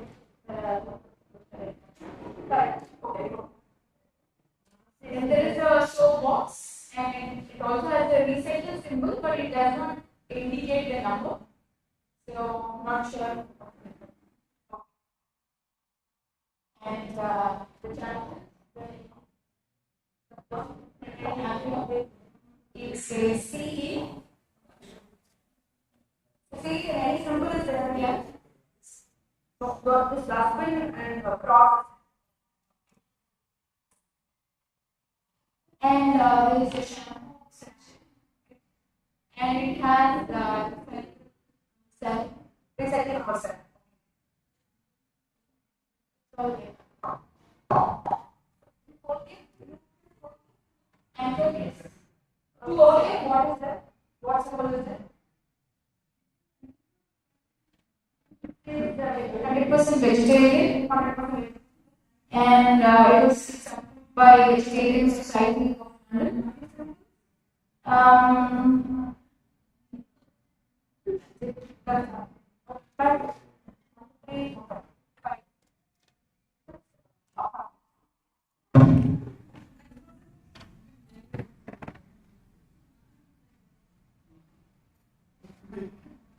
It's a food storage tank. There are 2 symbols, and one is recyclable. It's made up of polypropylene. It's fit for storing food items. So No, he's waiting time.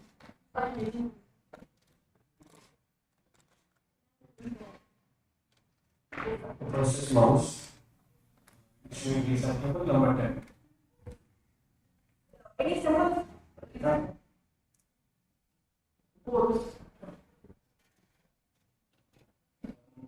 This is yeah.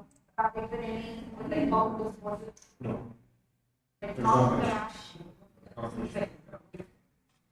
That is chocolate. It is showing you can dispose it.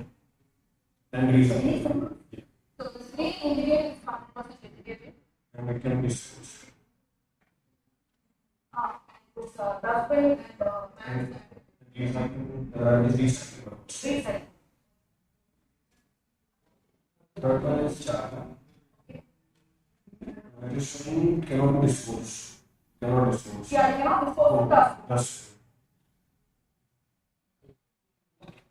Thank you. So, identify three drugs.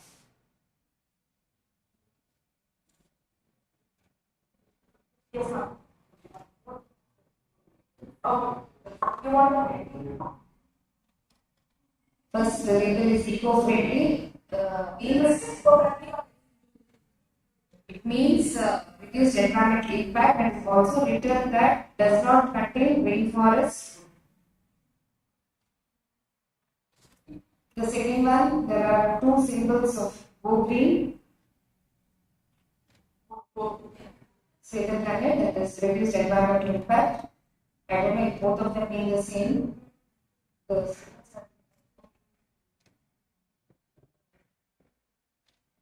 The third is made from sustainable resources, no rainforest products. Acid-free treatment prevents the shade person, and easier element chlorine-free reduces toxic effect. Sustainable. Made from sustainable resources. There are three chlorine-free paper.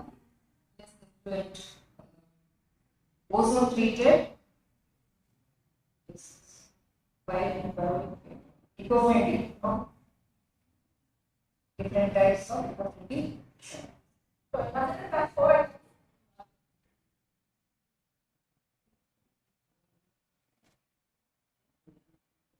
And it's as well as in case. And the number is Any symbols here?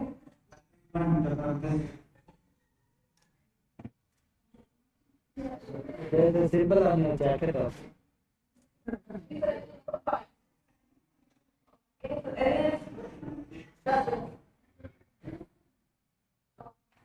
And your shoe also there is a symbol.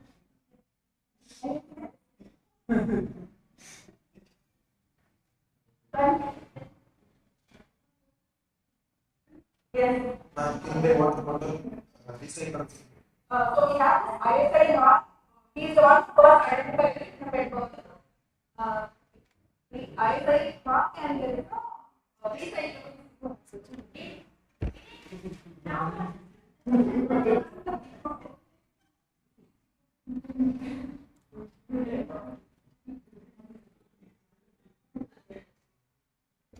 Next week. So yeah. Please use the mic.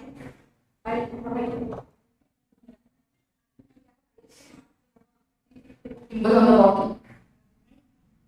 Yeah, here is 14543.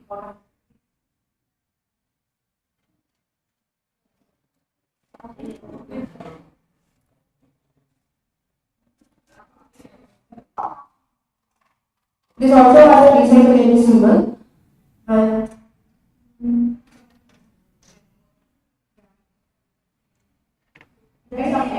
Some is more simple, not very clear. Yeah. Yeah, right.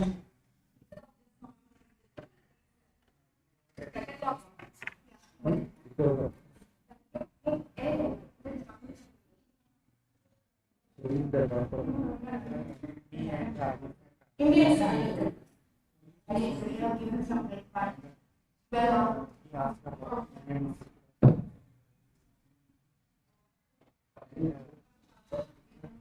what about the symbols? Yeah, white charger. Has some symbols on. Yeah, something like that. We have arrow, we have yeah. A voltage. Yeah. Yes. And somebody suffered because he was in me. Yeah, we have a called as A. A, okay. And this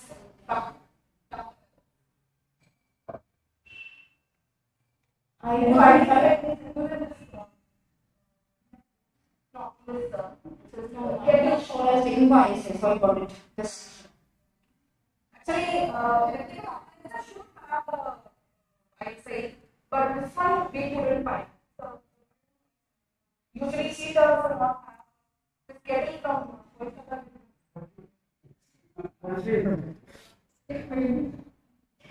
of it is. Anything else? Thank you. So you have identified 4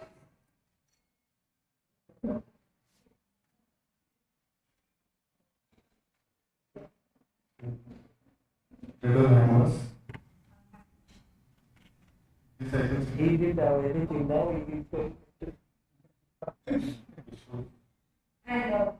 and this recycle is from class number 5. And this is a man putting with a river. Your chapel reuse. Anything else? What's that for any temple? See you cut for it. Any other? No, education of this. Thank you. Keep it going.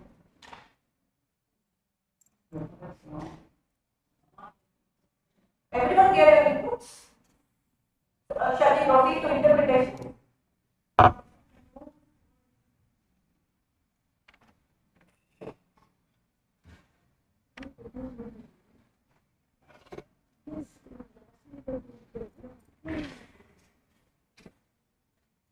I'm not sure if they're able to exactly get symbols. But let it make count of 2 be the maximum contribution. So,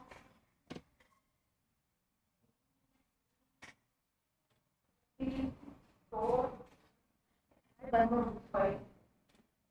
You had one more. She's a composer in my back. That is it.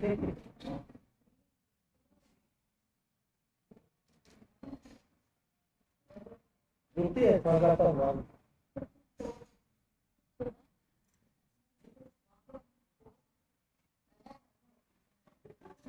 Let submission. It's okay. So that was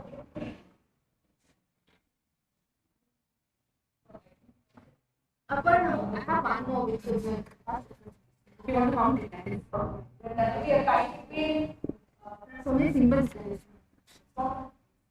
yeah, okay, all of everyone.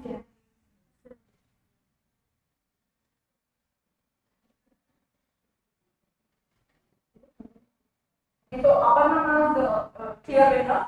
She has identified 6 items, followed by Kruti and Bhagyam. They have identified 4. But I don't know why all of you missed one item. The ladies, can you remove your bands and check forward 916 mark? I thought I should have my bands up. Yeah, so 916 is there in your band. So let us look at what all this means.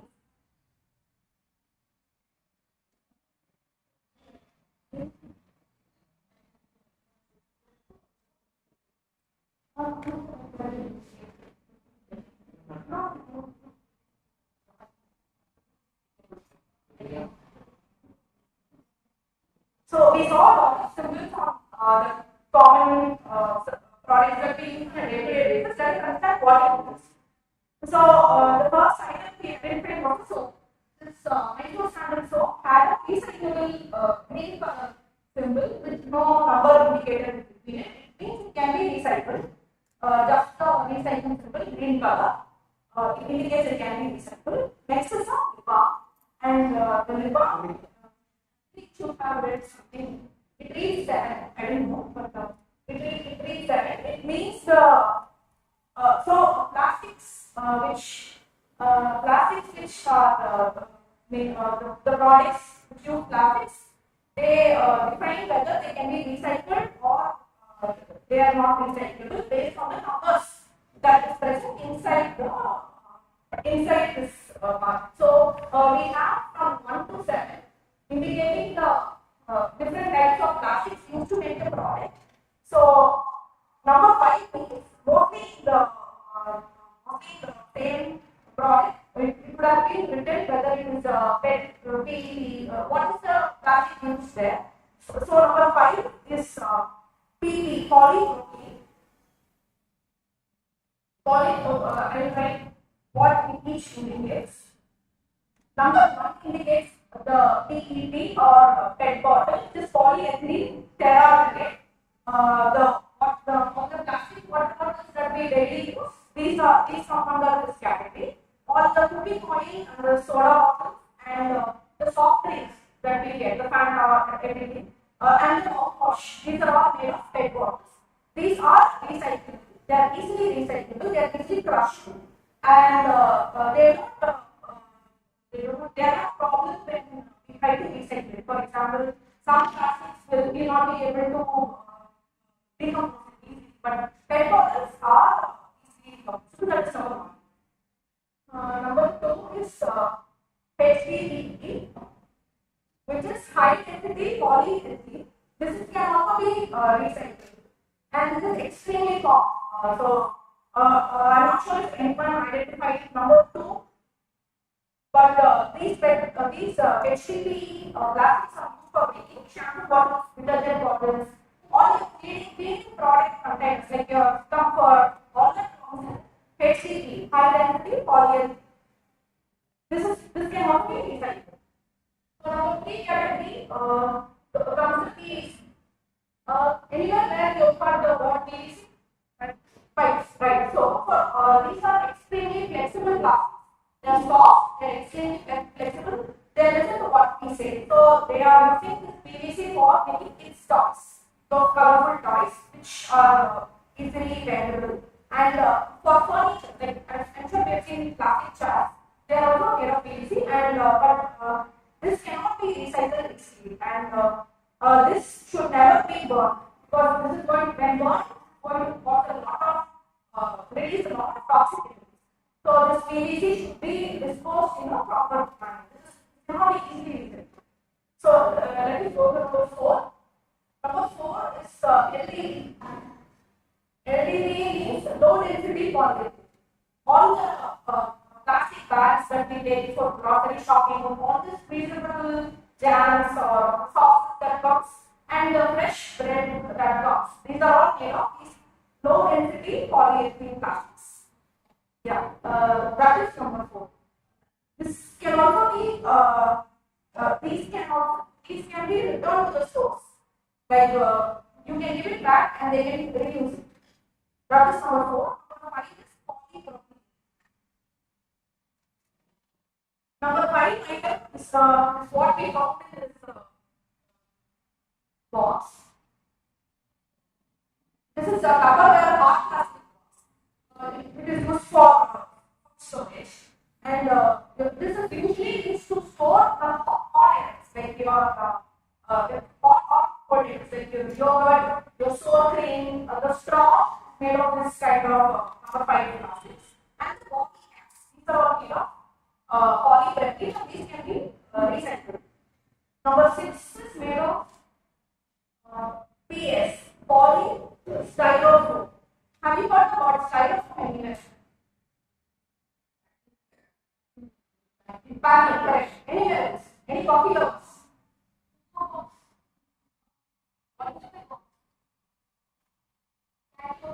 Yeah, and also in all these coffee cups, the Starbucks hot coffee cups, these all come with this styrofoam plastics.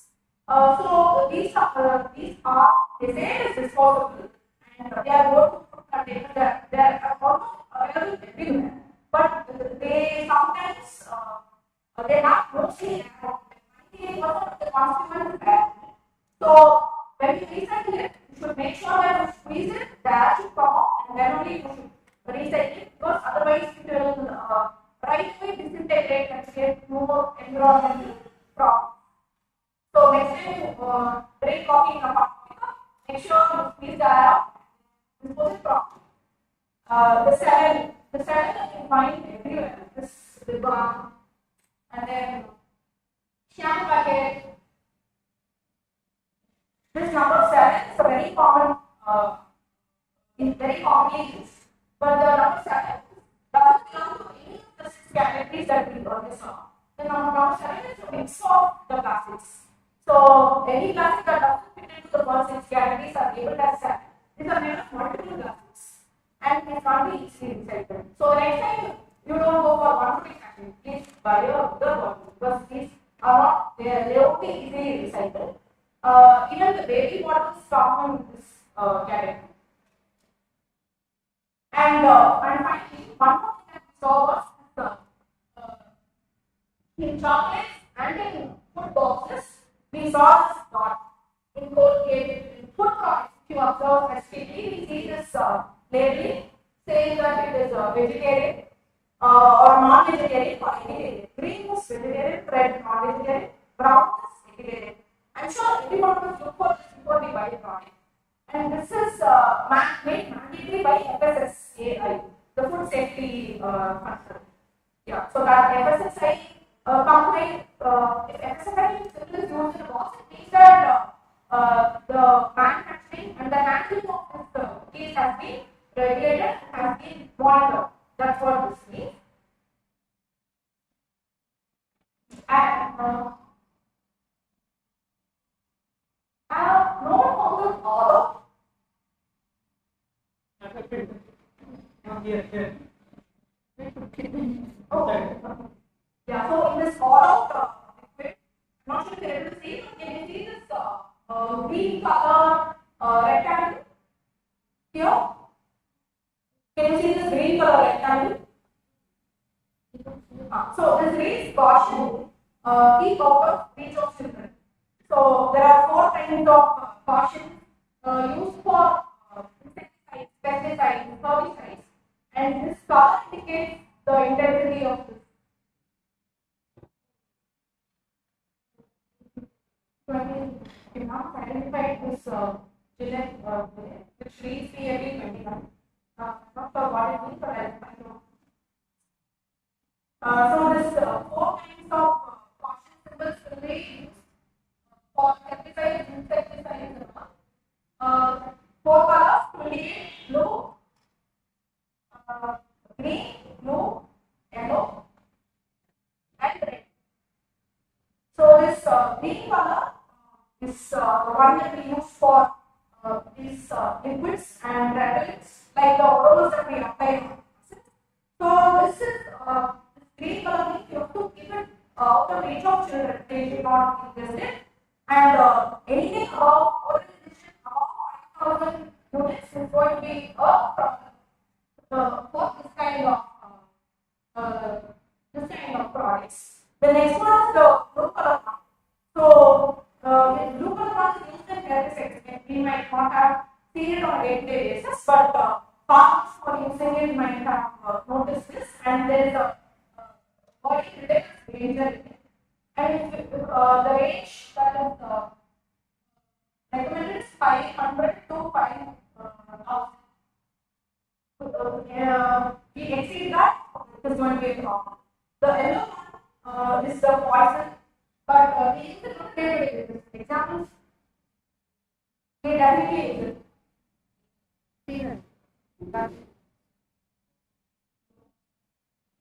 Any examples? What? Yeah, right. So the cockroach control and the mosquito control, the red and the black color. Next time you go and check, just check the back side of it. There will be this symbol with yellow color written on it, and it will be poison. So 51 to 500 only be consumed for the battle.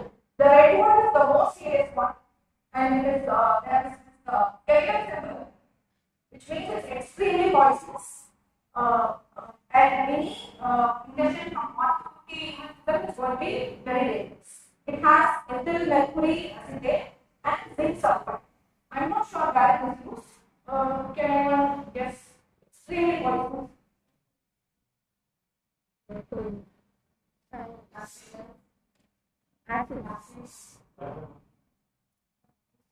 I'm not sure. I leave that question open to you.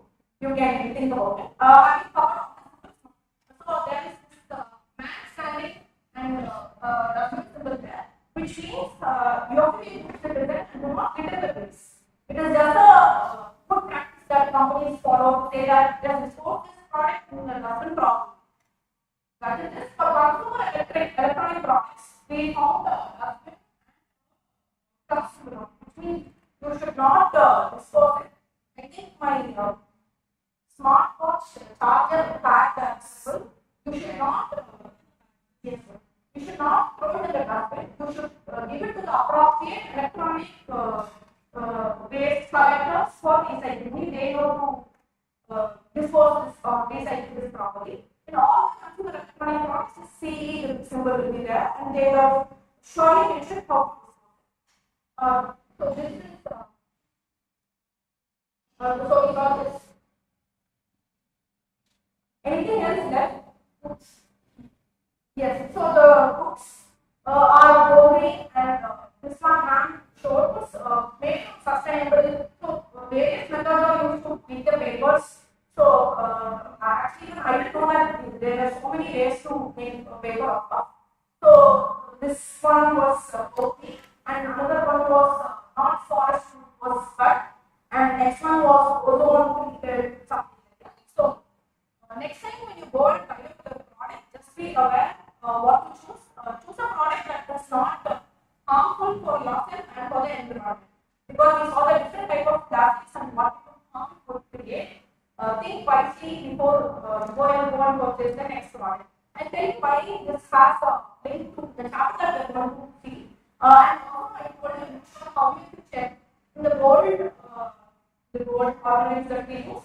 Somewhere this 9 and 6 will be written. But 9 and 6 is so broad. Yeah. So how it is over? To know, so what we are going to see is all the standards. So a common man might not know if pure, it is made in a safe environment, or will it be safe, will it be good for children's use and all. So these indicators will help us take a better decision.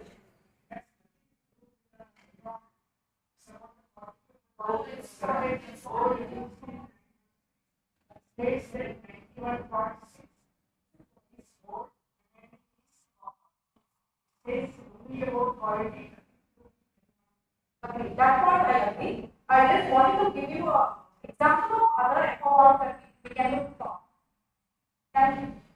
So, thank you. So the first prize is go to Aparna and she gets this cookie box. Now please come here. Then please give us the product.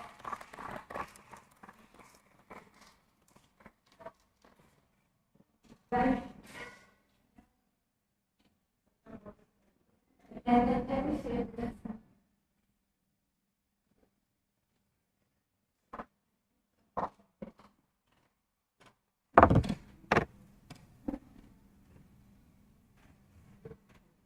Reject. Switch off those lights.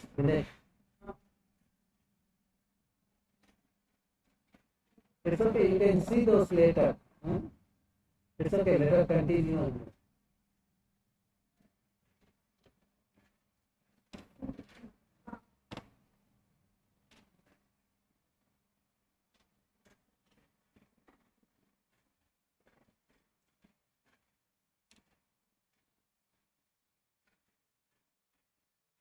Yeah, so welcome to chapter 7, where we look about the different environment management system standards.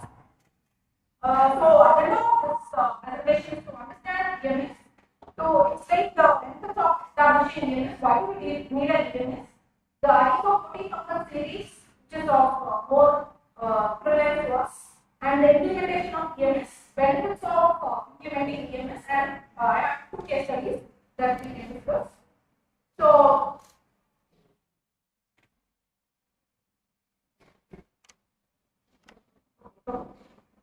one second.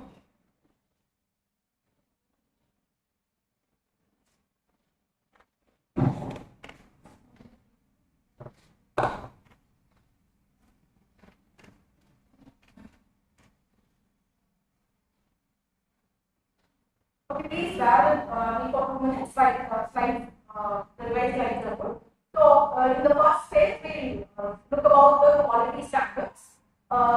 We just saw a few examples of the quality standards. What do you think are the Indian standards established?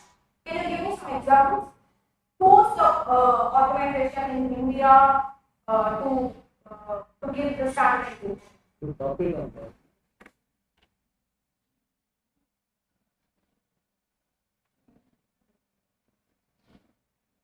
Any examples?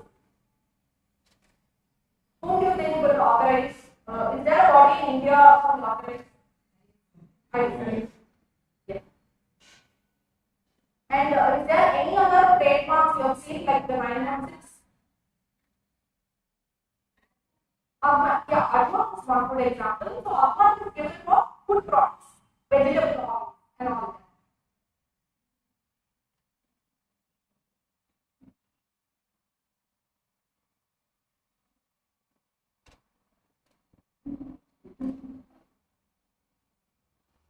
So, a consumer who doesn't know anything about a product, how do you think they can assess the product? They cannot assess directly by some products, even if you assess by touching it or smelling it, you might not know how good it is or how long it will be good or how. So that's why standards are set. So these standards are criteria to ensure that the material is fit for its use, and they usually prescribe how much quantity you need to use and the safety and performance and the methods of practical evaluation. So these standards, why do we basically? Because they ensure the safety and health. For example, the pit cockroach control area, no one should buy mistake ingest it or intake. So that we understand by the example. The company the manufacturer tries to communicate to us something. So next time, before using a harmful product, we know about this product. I'm not sure in India how much environmentally aware we are using a product. Even when I go to a store, I just pick the brand package without even looking at where it is going to expire when there is a sale. So we should always look out for the such standards. These are so that we know it is safe. It's not like without the products that are in the market without standards are not safe. But these will ensure us to make a better decision. So in some products, they might even display information like complaints handling, whom to contact in case of any grievances. So, and the suitability of the product for vulnerable population. Can this be used for children? Because in many cases, we see that it should not be listed, it should not be used. Anyone below 3 years should not be swallowed. Need adult supervision, such things we might have seen. So who does certification? Certifications are usually done by the third party. So this presence of certification mark will imply that the product has been produced according to the specific standard and the production has been carried out in a well-defined system. So it also says that it has been properly inspected and tested according to the HIT standard. So thereby it also says if we can use it for daily. And this Bureau of Indian Standards in India operates as a certification mark scheme, and we give the mark under the IISC Act 1986. Any doubts? So we saw about Indian standards, and let us look at a few examples that we identified, and a few that I thought really relevant because we see it on a daily basis. This ISI mark is a mark that is given by BIS, Bureau of Indian Standards, to certify that the products conform to minimum quality standards. They don't mention the maximum quality, they talk about the minimum quality standards. And these actually the BIS gives the ISI mark for 2 different categories.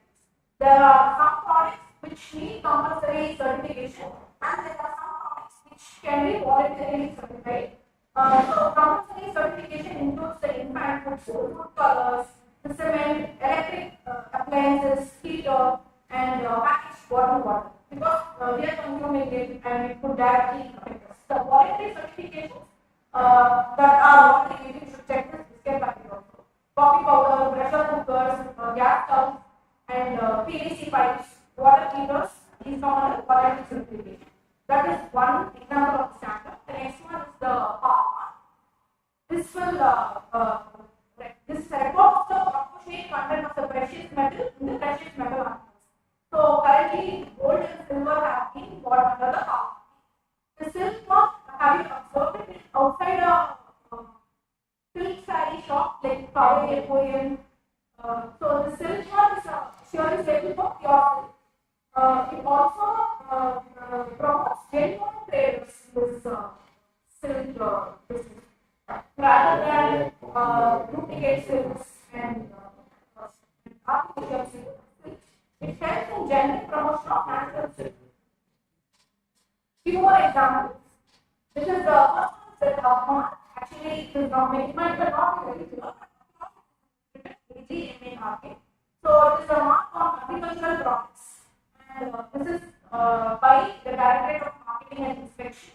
For all the agricultural producers, this armor is used, and over 205 commodities, this armor is used, including pulses, essential oils, vegetable oils, fruit, vegetables, and semi-processed products. The next one is the symbol that we saw in one of the 50 box, which says vegetarian, 100% vegetarian. To package food products in India should be distinguished so that the consumers are aware. The next one is the IISC. So this is also a standard, but this is for international. This is internationally used. The goal is to make a common standard for the products, so that anywhere across the globe you will be able to purchase a product based on the standard that is given. And this will ultimately facilitate foreign trade. So some of the areas where the ISO can be used for possible interest, we will see more detail in our chapter. The last one is what I wanted to talk about. Have you seen this?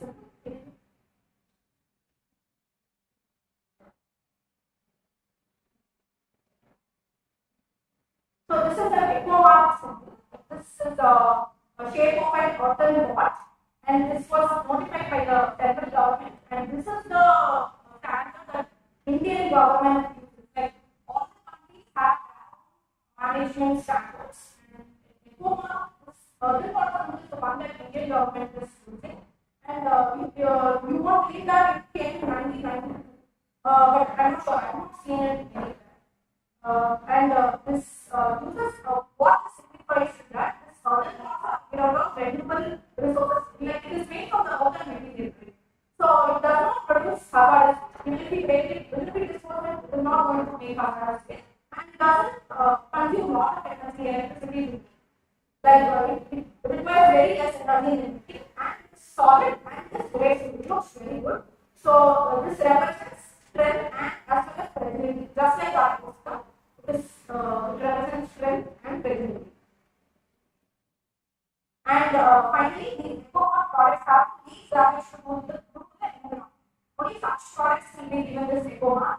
And the Ministry of Environment and Forest has identified 16 categories where this EcoMark can be used. The 16 categories are just listed out. In soaps and detergents, in food items, in textiles, packaging, cosmetics, vegetable oils, food additives and preservation, batteries, plastics, pesticides, electronic goods, paper, food substances, lubricating oil, aerosol, and paint. So the next time you try to buy these 16 items, look for the Indian EcoMark. So this Indian EcoMark is of no less standard. You know that Indian EcoMark is of good standard. This EcoMark is given to those products which fulfill environmental criteria as well as quality requirements that is prescribed by the Indian standards. We move to introduction to DNS. Can you tell me who's an environmental? Anyone guess anything?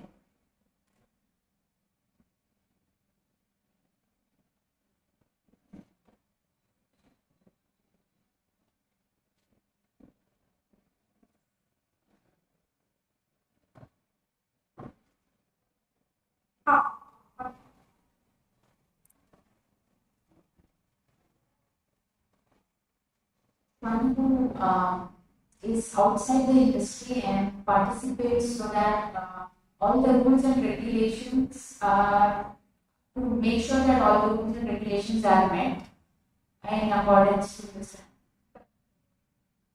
Then the post of right.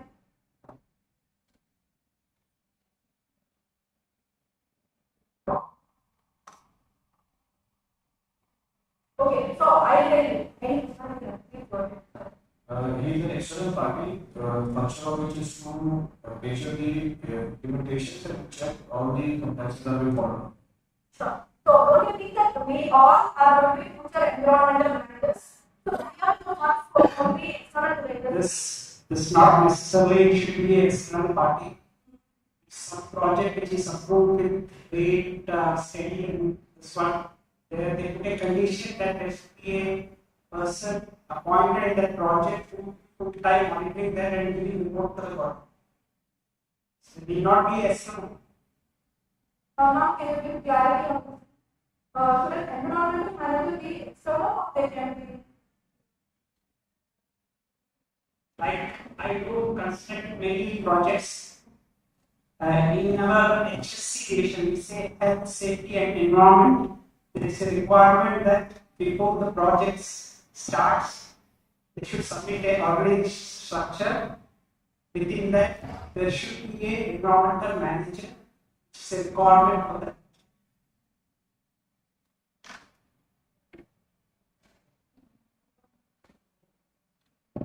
I think there will be internal and but the way everything the last outcome decisions are made by the external.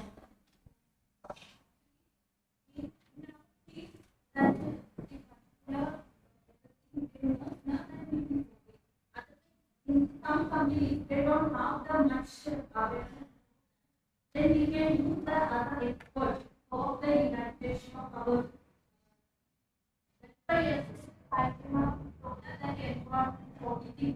of that. Use the data and complete. So, environmental managers are external to the industry who studies the system with an objective that the industry complies with the regulation and on the basis of which implements measures for implementation. So, to say that is about environmental management. When we come to environmental management system in a simple term, like an environmental management system is a candidate for environmental performance and motivates companies to go beyond compliance, not just to meet the standards, but to go beyond compliance, to take it one step up. It will help assess the level of their efficiency and in meeting their environmental responsibilities. So, environmental management system helps organizations identify, manage, monitor, and control their environmental issues in a holistic manner. This is an environmental tool to improve environmental performance. So, it provides a systematic way to manage organizations' environmental risks. So, it addresses immediate and long-term impact of the product, services, or the process of the company. Like for example, if you are going to produce a T-shirt, then EMS will try to analyze and it will give, it will check for standards and it will provide, it find out the impact of the products and then it will give long-term solution for better implementation. It focuses on continual improvement of the system, so it's not just one time. So why do we need an EMS for an organization? Because there are legislative system requirements that are set by the companies. For example, an industry can only allow so much of water treated water treated effluents that can be sent to water. So there will be some legislative requirements to be needed in EMS and to provide to improve the control of environmental impact, to provide confidence to customers that the product and services are manufactured with the aim of reducing negative impact on the environment. For example, we saw that a lot of books had been recyclable.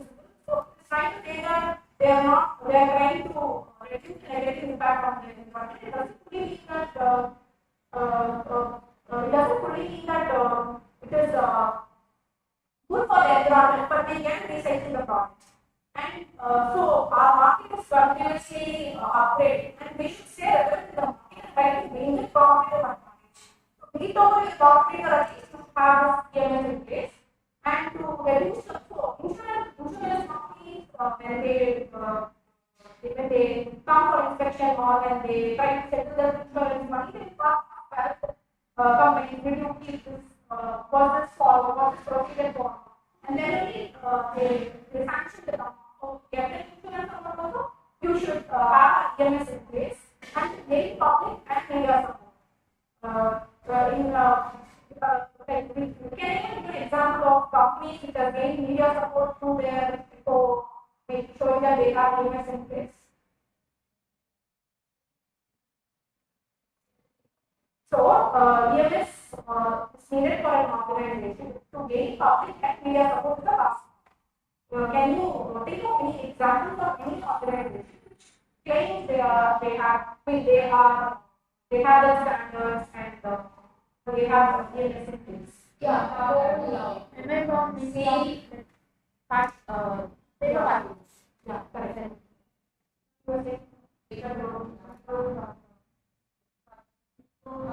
Yeah, okay, at the same time, they the company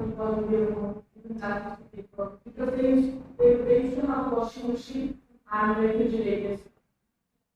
So they used to take a proper they used to spend the parts from the washing machine. They used to Yeah, so the companies that have these regulations in place, we have a better branding. We always have a better branding about Tata when compared with other because they have all the system standards and cross in place and that enhance their company. It could even have an impact on their share. So, before we go to the next page, we take this. Can do that. Have they come? They're not. Okay, just continue. I'll alert you.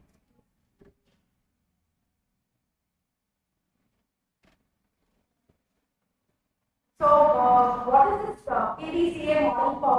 EMS? Any idea about PDCA model? Anyone wants to contribute? You can use the slide.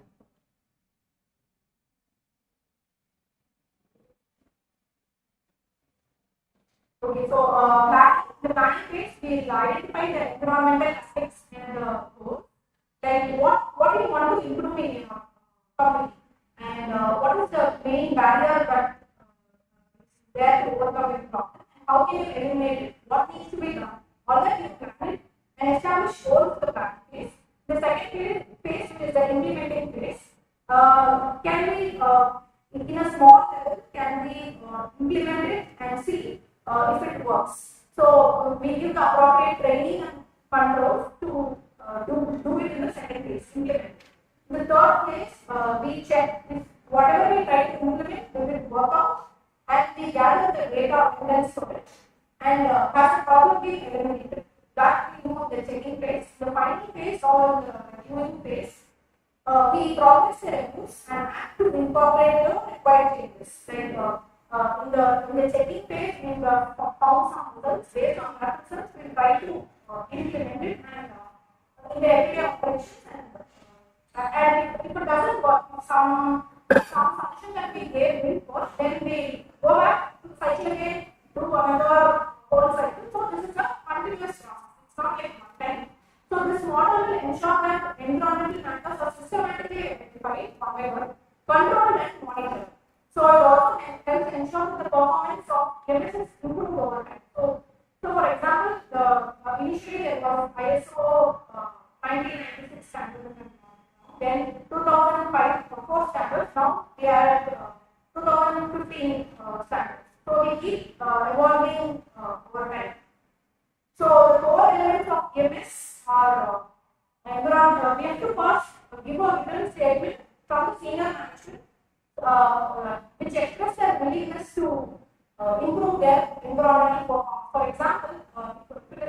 company is producing air pollution, they should come and voluntarily give a written statement that over 5 years I will try to reduce the emissions by 95%. So that is the first step. They should have a written commitment. The second step is the environmental action plan. So in this phase we will identify the objectives, set goals, and will give the appropriate human and financial resources. We will not just stop. We will allocate the resources needed to implement this action plan.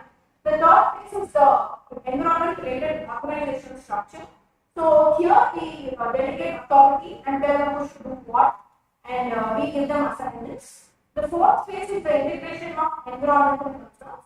So everyday environmental concerns we are trying to integrate. For example, in case of companies, the protection of workers, the purchasing, the product development and acquisitions, these are of important environmental concerns. Like in case of the local government, the safety, health, and welfare of the community would be primary environmental concerns. Like in a shop floor, how clean is it? Are they given proper equipment before they are getting into the machine floor? So such things we will try to integrate into the regular operations. So how we do that? By using operating manuals and operating instructions and environmental manual. We try to do this. This clear core element. Anyone wants to summarize?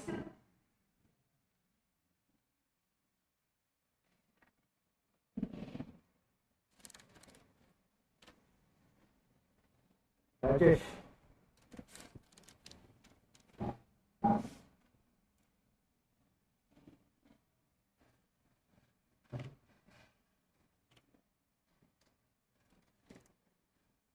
Firstly, explain what is standards and how the impact product that can be for Indian standards.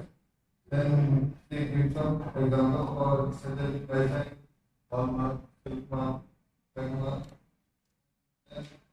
Introduction of EMS, order for environmental managers. Then what focuses EMS focuses on management parties that helps companies to assess complaints.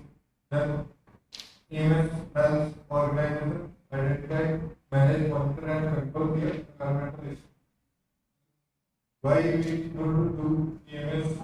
Discuss that to meet the regulatory and legislative to improve the control of environmental impact and to gain public and media support and some other why we need the EMS.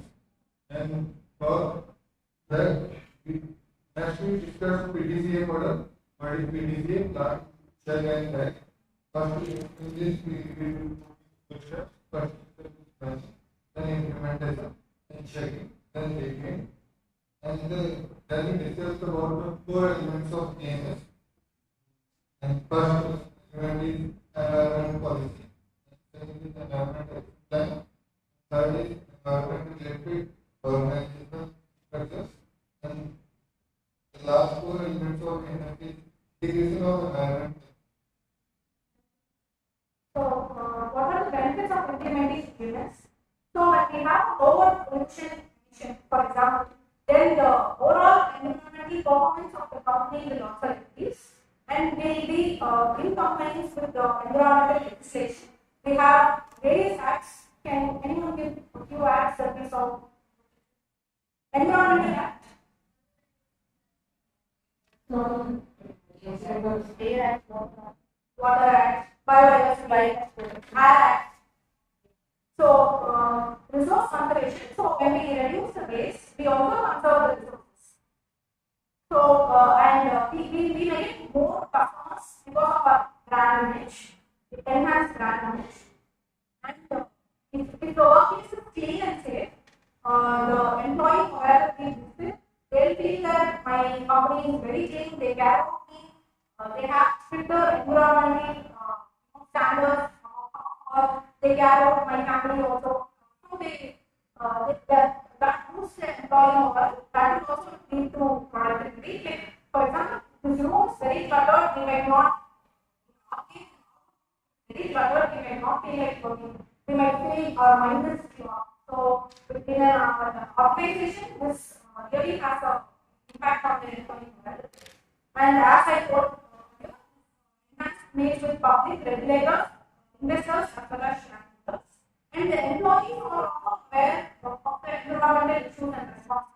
So the whole process of producing something, producing a product, the employee should be aware that this activity of mine could impact.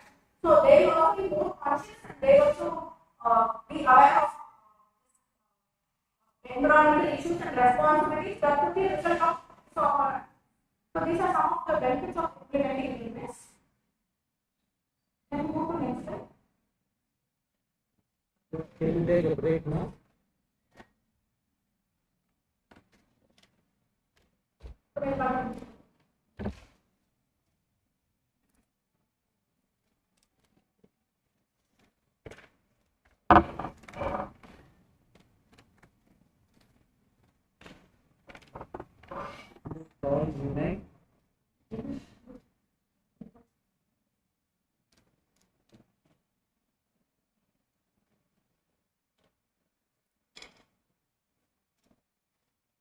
Share the meeting with Vinay again. Remember we have said earlier, they will have a part of the display. Vinay and Bharat I said. In case Bharat I thought is not doing, Vinay, Bharat said to. Okay, we'll have lunch and